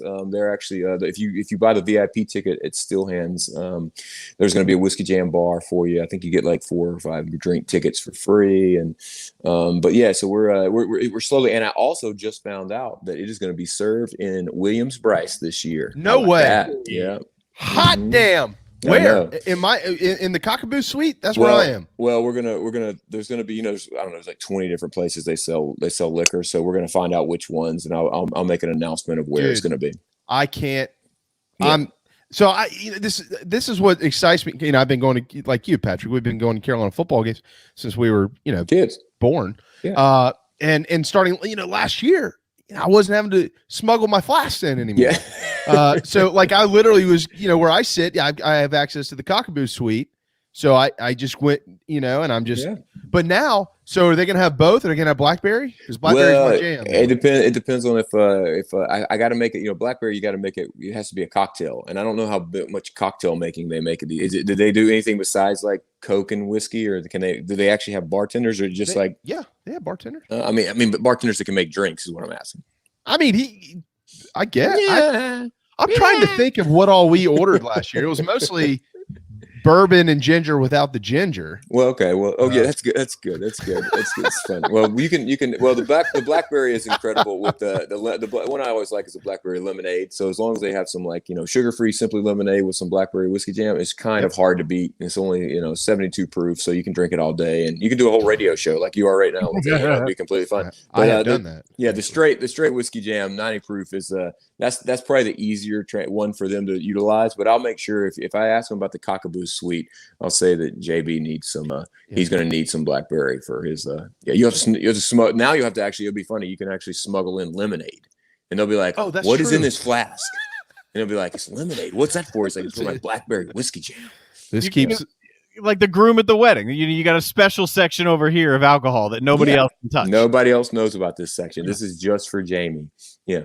Dude, I'm just good. First of all, good for you, because that's awesome. So will they put your picture or posters up of you and stuff like that throughout the stadium? I don't know about all that. I mean, we're talking about some things. The Gamecocks have been very good to me, so this is kind of this is a coup to pull this off. Actually, do this because usually it works a little differently. If it wasn't me asking for this one, I don't think most of the time these situations are like who strokes the biggest check to put somebody's alcohol into a spot, or anything like that. So, but we're working it out. I'm working on that one, and then we even have talks of doing a Gamecock 10th anniversary album, the Gamecock album. That's going to be that's 10 years ago in 23. So I'm thinking about that. Yeah, well, I don't know. I feel like getting wise. I don't know about old. I'm thinking that we need to call, because everything. We even had a guy complain one time. That the grass wasn't cut in Gamecock Park, so it was Coach Tanner's fault. Everything is Ray's fault all the time. So we need to just call Ray, just direct. I mean, guys, call him direct. We're not going to go through Miss Christie or anything like that. Hey, Coach, we need that whole welcome home sign out there. Go back and get that old picture with Patrick in the helmet and the eye black on, and put PD right there. That picture though, it's got to be that one. It's an incredible picture. That's a great I did that. I was like, this needs to be my photo for this one. Yeah. But no, we're talking about some good. I actually think it'll work out really well, because I do believe that. I think this year, as we know, is going to be a little bit of a step. It's going to be growing pains. I think we're all we have dreams of grander. I don't know if that's going to happen this year, but I think we'll be better. But I think in the next couple of years, we're going to see some real. 22 and 23, I think we'll see some real strides, because I think the thing that Dabo taught us, and I know that sounds terrible to say, is that Dabo's staff and the way that they handled their recruiting is the way that you have to recruit today. And I think Shane and whoever he brings in know that that's how you have to recruit. And so that's a very big difference from for whether it be Frank Beamer or whether it be Spurrier. They just didn't recruit like that. That wasn't going to happen, and that's the reason we've got it handed to us the past. That's a big reason for it. So I think I think by the time 23 comes around, I think we're going to be in a position to make some noise. I'm not saying we're going to be top 5 in the country, but I do believe we're going to be formidable. So. If there are growing pains, you can drink your way through them at the ballpark this year with whiskey jam. Well, you can with whiskey jam, or you can just, if you're going at your house, you can order it directly to your house. You don't have to leave. No drinking and driving, and that kind of stuff. It just comes right to you. And Jamie said that he will bring over the lemonade for your Blackberry. You just got to. We put in an address. We'll send it to Jamie. He will come up anywhere in the state, anywhere within a 3-hour radius. I'm with you. It's got to be the sugar. I'm the Minute Maid sugar-free 5 Cal guy. Those are my lemonades. That's what tastes good to me. Yes, and if you do it that way, because the Blackberry, because it's whiskey naturally has sugars in it. It's not nothing crazy. The Blackberry is actually a natural blackberry, but the Simply, I always use the Simply or anything that's sugar-free Minute Maid, and you can make that, man, and you can drink it. I swear to you, I took it to Tahoe. I was in Tahoe about a month ago for 4th of July with some buddies, and we were there, and I took like 6 bottles of it there, and they drank every bottle in a day and a half with the lemonade because they were just like, this is so incredible because you can drink it all day. It's like a pool drink. You know? Oh yeah. So it's great for tailgating. Now, if you want to get yourself a little up, well, that's when you drink the 90 proof. Yeah. That's right. See, vodka cranberry is my day thing, but it has been my day thing, but the blackberry whiskey jam changed all that for me because the store by my house has whiskey jam. Yeah. Where are you, bottles? Or you Burris? Which one down there is you by your house? No, it's a well, it's I don't know the name of it. Okay. It's an ABC store, but yeah, look at you. The actual name of the guy. As many times as you've been there, you think at some point you'd look up and be like, "Oh, it's called Bill's." It's just natural. You walk in, it just calls you in. Like Island Liquors, maybe. Are you out by Folly? That way. Yeah, John's Island. Yeah. Well, John. Yeah, that is Island Liquors sounds right. Island Liquors, giving them a shout out right there. Yeah. There's a number of I mean, in the Charleston area, most of the guys have the whiskey jam, and actually Still Hands guys bought all the whiskey jam in Columbia last week. They like bought them out. We had to order more for the 20th, which is pretty cool. And I know I do need to make sure I say that again. The 20th will be. I'm excited about the 20th at Still Hands because like I usually only do one show a year really in Columbia, and it's the Toys for Tots benefit. I always do at Thanksgiving at the Senate, and I will do that. Okay. Yeah, that'll come. And this came about because Wes and Chris at Gamecock Central are lovely people.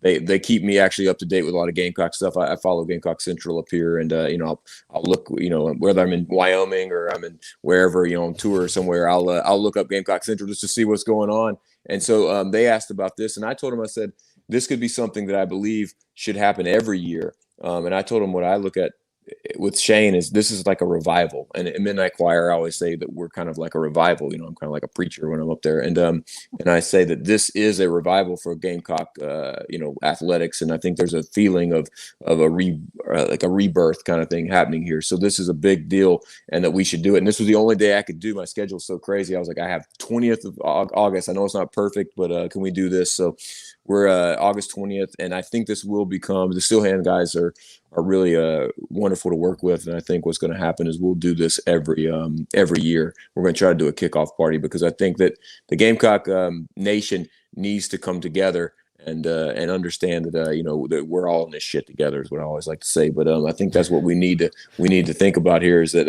and I think that this will help. This will help us all kind of in a very small way. But if we can do it every year, I always like to do things annually. I want them to happen over and over again because we're only here for a limited time, so we might as well take as much advantage of it as we can. So let's keep people excited. When folks head to Gamecock Central, and you can get those VIP tickets there, which are totally worth it. Are you going to be it's August 20th in Columbia. Are you going to be in your black suit? You gotta be kidding me. I don't know, man. I mean, we're all wearing suits. Midnight Choir wears suits, man. I said I might be I have a kind of garnet suit, so I'll try. Yeah. I bought one from Italy that kind of looks almost garnet, so I'll probably wear that one. I mean, I'm in South Carolina. And actually, it's the Midnight Choir with everybody, all the South Carolina crew, and actually Mark Bryan's going to play guitar for me that night too with my pop. So Mark from Hootie's going to be there. And is he going to wear shoes? He's going to wear a suit, so I don't know if he's going to wear shoes or not.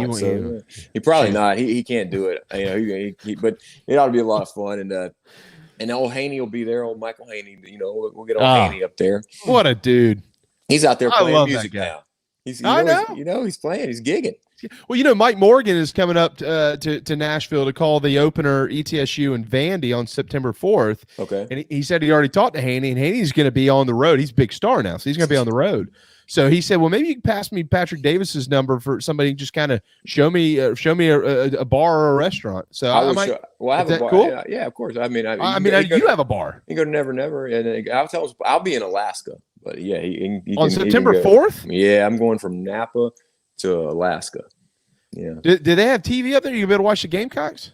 I actually don't know. We're gonna be a long ways from civilization for about a week, so I'm not really sure. Hopefully, I mean, who do we play the first week? Nebraska. We play Nebraska. Is Todd Ellis and Sterling? I was just trying to get you all up to Eastern Illinois. That's who you chose to get him excited. Well, I had to come up with something. Well, we'll win that one. I think I'm gonna. But I'll actually be with Ken and Cindy Long. You know, the Gamecock, the Longs. Yeah. So Ken and Cindy. That's what. So he's not even going to be at the game. What the hell's going on here? It's a once in a lifetime trip to Alaska. So we're going to Alaska. You know, they decided to go. You know, and they're coming to Sip Napa, and then we're going to fly to Alaska. So you're flying on their plane, is what you're saying? No, I'm flying Alaska Airlines to Alaska, and then we're gonna hop around on a boat. Let's just put it like that.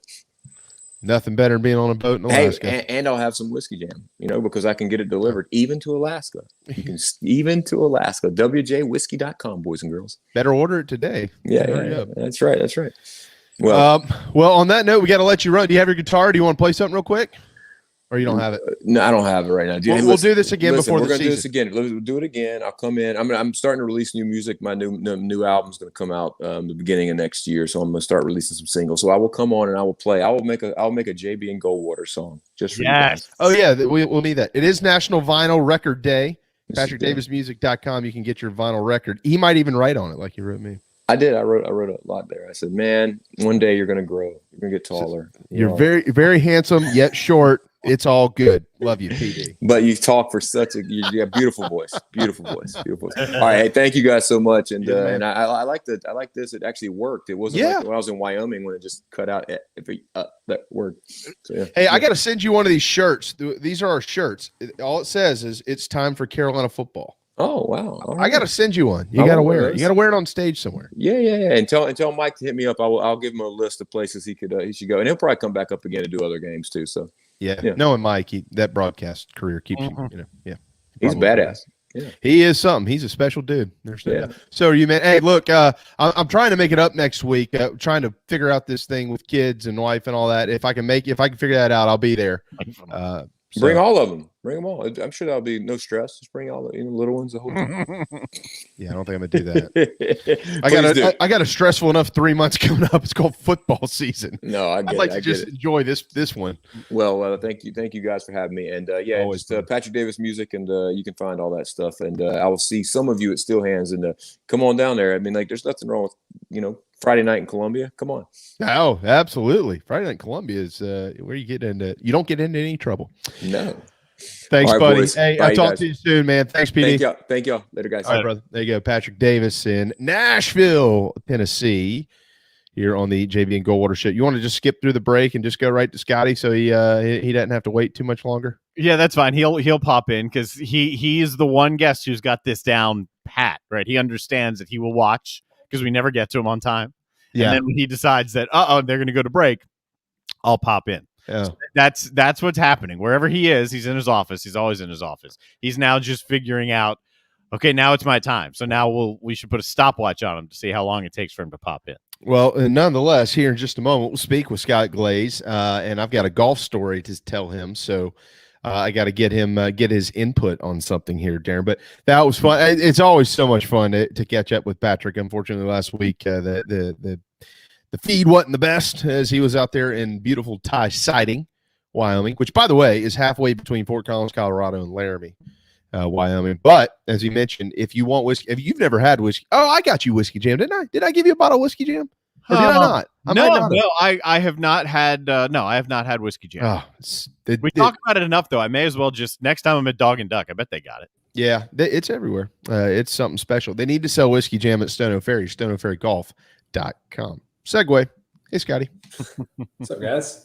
All right, so check this out. All right, as Darren hit the nail on the head again. You watch the broadcast and you know when to click in. All right, so I got a story to share with you. All right.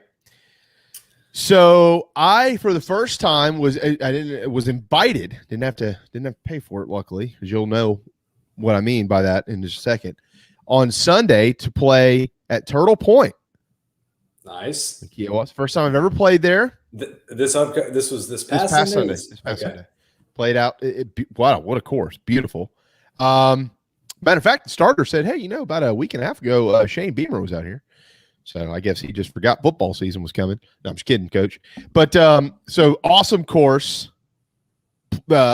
figured out quickly at the front nine and the back nine play a little different. Yes. Like very different as ocean course. So I guess it's 15. It's you're just running right along the beach there. It's quite thin. Go left, it's out of bounds. You go right, you're going to hit a house. So you better hit it straight. But that was the one thing that was one of two things that was really working for me. Believe it or not, I was putting it well because the green speeds were a little slower, much slower than the last time I played at Stono, by the way. I think a lot of the rain affected that. And I was driving it pretty well. Outside of that, it wasn't any good. But this drive went way left on the beach, and that's because right before I teed off, I turned around. There she was. Some girl walking around in a red thong. And I said, I mean, this wasn't one of those like high-cut bathing suits, just straight thong. And we all were just teeing off right onto the beach, and the rest of my golf game was ruined. You think that would have, well, I was going to say, do you think that would have affected Tiger? Maybe it might have, but so maybe bad comparison there. We got to stay focused, JB. So my question is, how do these pro guys, when they play on all these beach courses, how do they focus? Because they're getting paid a lot. They're getting paid a lot of money to do so. I think I find a way to stay focused too. If I've got millions of dollars on the line. That's not my real question, but I'm just so no. Honestly, though, this is my real question. Like when, like the ocean course, Turtle Point, if you want to include it, but basically any golf course that's on the beach, I would say much more so than the backside of Stono that runs along the river because you got the wind. I mean, how do you play that? Like if that's you, like you've got a thin fairway, you know. It's not very wide. You can't go left. You can't go right. What is your approach in holes like that when you're running up against a beach or something like that? I mean, what's the smart way to play that hole? Smart way to play it is to kind of know your shot. The cliche is to dance with the girl that brought you. So if you know that you're not hitting the driver well, but you might be hitting a 4-iron well or something like that, hit whatever you can to get it in play. Because like you said, if you put it on the beach, you're out of play. That's not what we want. It adds strokes to the round. It's funny. I had actually a playing lesson this morning, and we were just talking about how detrimental penalty strokes are, and how that beach is to the left. You cannot hit it to the left. You basically have to do all that you can to keep it out of that, because if you put it on the beach, put it in the hazard, whatever it may be, those are penalty strokes that then add up on the scorecard quickly. Where you can avoid that, ball doesn't necessarily have to be in the fairway; it just has to be in play. So I would know what you're working with, what your strengths are, and try to execute that. If you're hitting a draw all day, play for the draw. If you're hitting a cut, play for the cut. Don't try to do something that's out of the norm. In terms of being beside like the beach, you're going to get a lot of wind. That was another topic of another lesson I had earlier this week of how to play in more of a crosswind. If you're into the wind or downwind, it's pretty easy to judge. Some people can gauge it by percentages of distance based on how strong the wind is. I mean, a good rule of thumb is 10 miles an hour of wind is going to add or subtract 10% of the distance. So if you have 100 yards to the flag and it's into a 10-mile-an-hour wind, rule of thumb is that the shot will probably play 110 yards. We're going to add that 10%. Vice versa, if it was downwind from 100 yards, downwind about 10 miles an hour, it's going to play more like 90. So that's easy to judge. Whereas in a cross breeze, it's a lot more difficult to judge. Me personally, as a player, if it's 10 miles an hour or less, kind of a gentle breeze, I will maybe try to play a straight ball and let the wind affect it, or maybe even let the shot ride the wind a little bit. So if it's blowing from left to right, allow to hit a little bit of a fade and have the wind carry it in, vice versa on a right to left wind. However, when it starts getting stiff, like it would out at the ocean course or at Turtle Point there on the back nine where you're along the beach, or if you're out at Wild Dunes, they have some holes right along the beach there, and you start getting a stiff breeze that's coming laterally, not in your face or at your back, you will see a lot of your better players on tour fight against that wind. So if it's a strong right to left wind, they'll try to cut the ball and shape the ball left to right into the breeze so that the ball does not move laterally too much in the air, because that's one thing we cannot control. When that ball's in the air, we can't control it anymore. So we can do all that we can in the shot execution. So that would be my tip there, for a higher handicapper for amateurs and beginners. Ride the wind. Just ride it as best you can. The wind can be your friend. Don't try to fight it. For your more skilled players, once it starts getting breezy, try to work shots into the wind so that the ball does not deviate from your line too much. Makes all the sense in the world. Yeah, I it was intimidating standing up there on the tee box looking at that, and that was intimidating enough. And then you add the sea breeze basically is what it is. And I'm saying here things. We're talking about the thong was intimidating. No, we did see that, but that's not why I hit my golf ball into the dunes. I did that just because I'm not any good. But it was one of those things where it was like, if I had another, I'm talking about me, but I'm hoping that people are processing this in their own game, right? If you had another 100 feet to your left and another 100 feet to your right, the way I've been driving it all day, I would have split it right down the middle. But I knew I didn't have that, and so I hit it a little left. There is kind of the modern stats of golf as we dive into numbers, and we've got some guys out there that have done a great job with that. Mark Brody is done he's the strokes gained guy. I talk about strokes gained a lot. That's Mark Brody. He's a professor at Columbia University. He came up with that stat. He is the guru for stats gained. You talk about your dispersion there. Scott Fawcett with Decade Golf has a great method that a lot of guys on tour use, a lot of great collegiate players. The U.S. Amateur is going on this week, and these are the best amateur players in the world. A lot of them are subscribing to this way of playing and thinking of knowing your dispersion, knowing where you miss shots, and when you miss shots, how far off of the target line they are. So let's say, for instance, JB, if you're on that tee box on 15 or whatever it is at Turtle, and you know that your dispersion from your center line with the driver is 25 yards on each side. Well, if that then brings in the beach on the left, then you know that maybe you should aim a little more to the right, or you club down to maybe a 3-wood or a 5-wood or an iron where your shot dispersion is not as wide. So another good way to think your way around the golf course, and a good test, maybe homework assignment for players out there to know what your misses are, and when you do miss it, how far off your main target line do you miss it? Guys on tour, it's not a big dispersion. I give lessons to people that have a dispersion of maybe 100 yards in each direction. So that's why they're on the lesson tee, to tighten that up. But another good way to look at it when you come to a very intimidating hole, know if your big miss is going to be in trouble. If it's not, then pull that club. If it is, club back. All right, I got another question for you, Darren. If we run a couple minutes over, are we okay on time? Yeah, we're good. We're gonna fix your golf game in the next 10 minutes. No. This isn't about me. This is a general question of golf. I think it's an important question. I just wanted to make sure that you weren't going to just shut us down and move on. I'd have to FaceTime Scotty. All right, so you're all right. You're on a par, sitting on a par 3 tee box here. I don't know.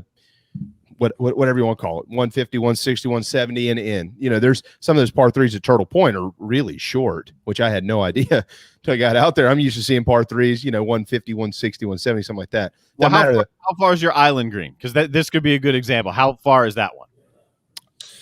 You talking about at Stono? Yeah. So 14 at Stono is only about 155 yards. Perfect. Yeah. Okay. All right. So here's I see some guys do it differently.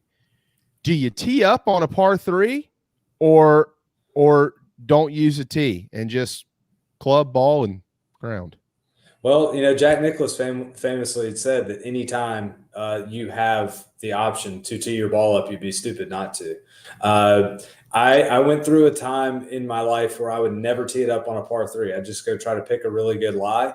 I tee it up every time on a par 3 now. Now, that ball might be just that high teed up off the ground, if that. So it's basically just like a pristine lie. I don't have it teed up with an iron, a couple inches off the ground. I do think it helps. It is a preferred lie.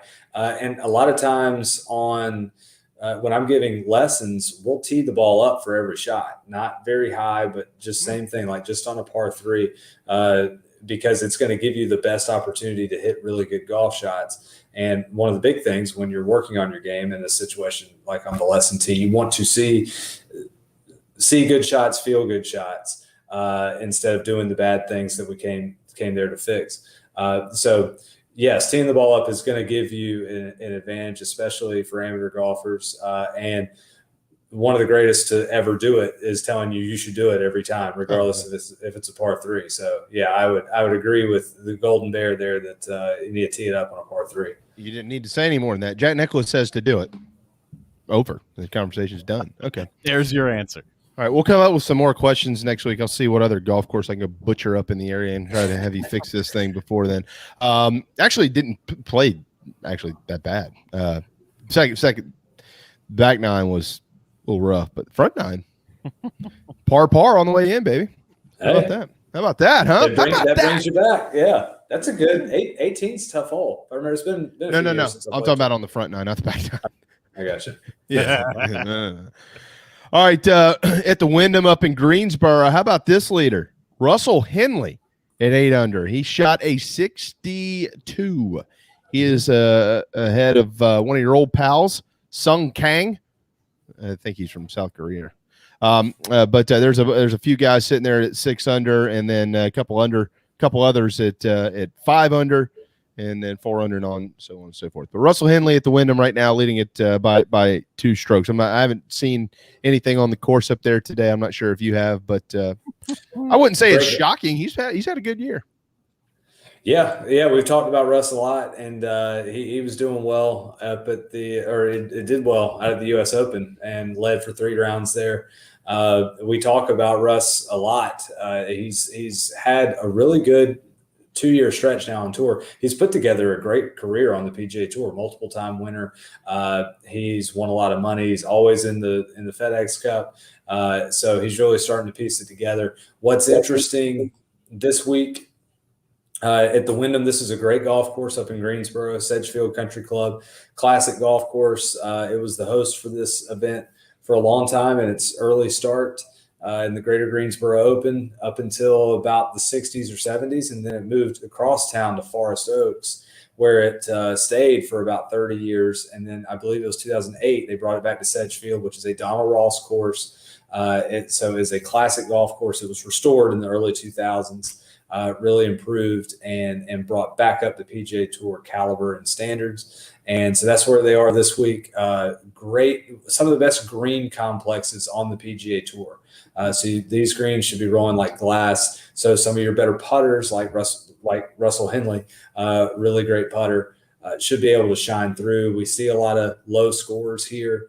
I think there's been a 59 shot here. Trying to think who it was a couple years ago, but we will see low scores. But the main theme, I think, this week is that this is the last week before the FedEx Cup playoffs. So we have the cutoff after this week. So your bubble boys right around 125 and above get into the playoffs next week. Matt Kuchar is somebody that's right on the bubble, not having a great year. He's at 124.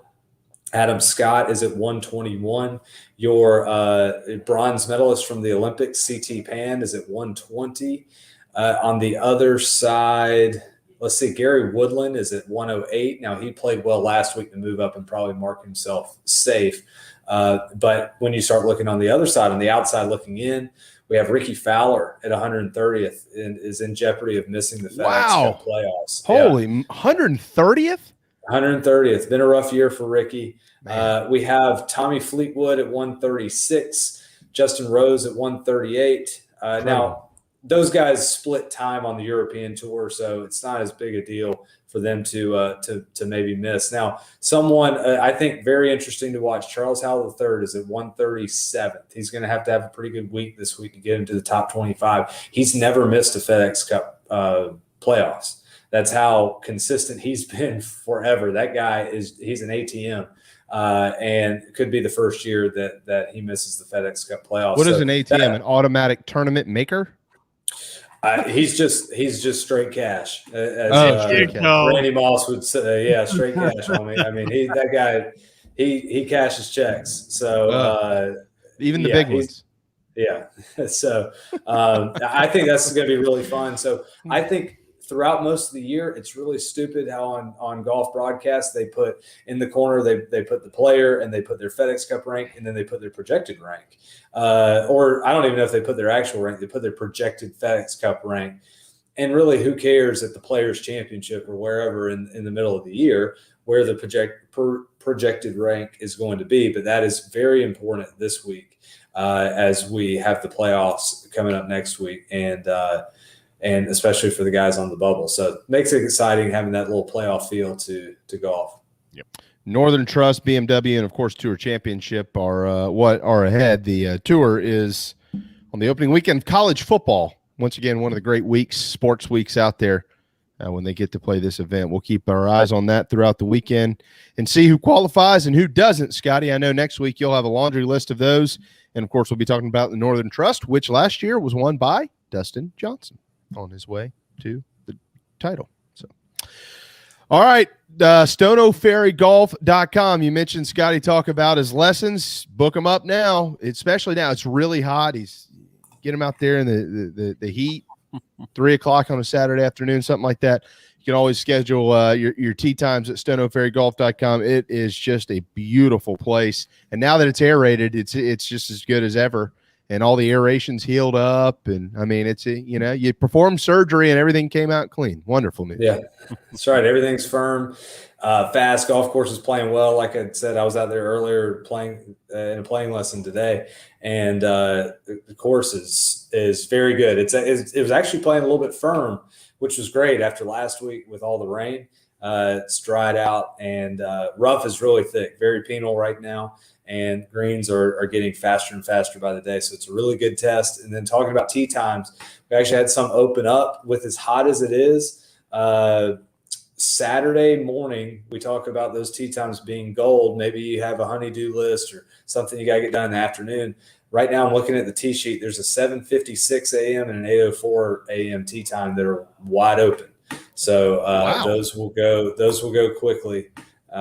So if you're looking to get out early on Saturday and then accomplish things the rest of the day, it's a great time to do it. Come on out. It won't be quite as hot. Yeah. If you're in the low country this weekend, how about that? Get out there and get it going early. And then you could sit down at the bar and have one of the famous Stono Ferry hot dogs and an ice cold beer or liquor in my case.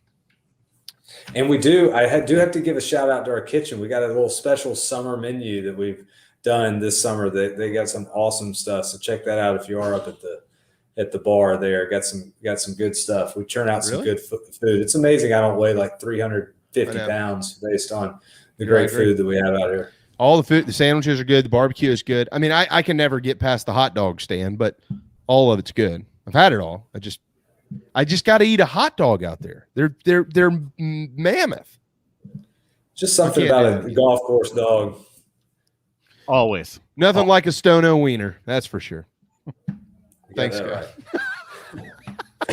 Speechless. See y'all. I've seen a few of them. See ya.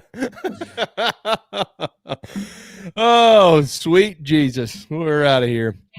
Thanks to David Shelton, Patrick Davis, Scott Glaze. The news of the day, Karon Prunty has left the Gamecocks football program. J.C. Sherbert will be with us tomorrow at 12:10. The impacts of that we'll discuss and much more. We also have Michael Flint tomorrow. Talked about the secondary last week with Mike. Well, that's changed.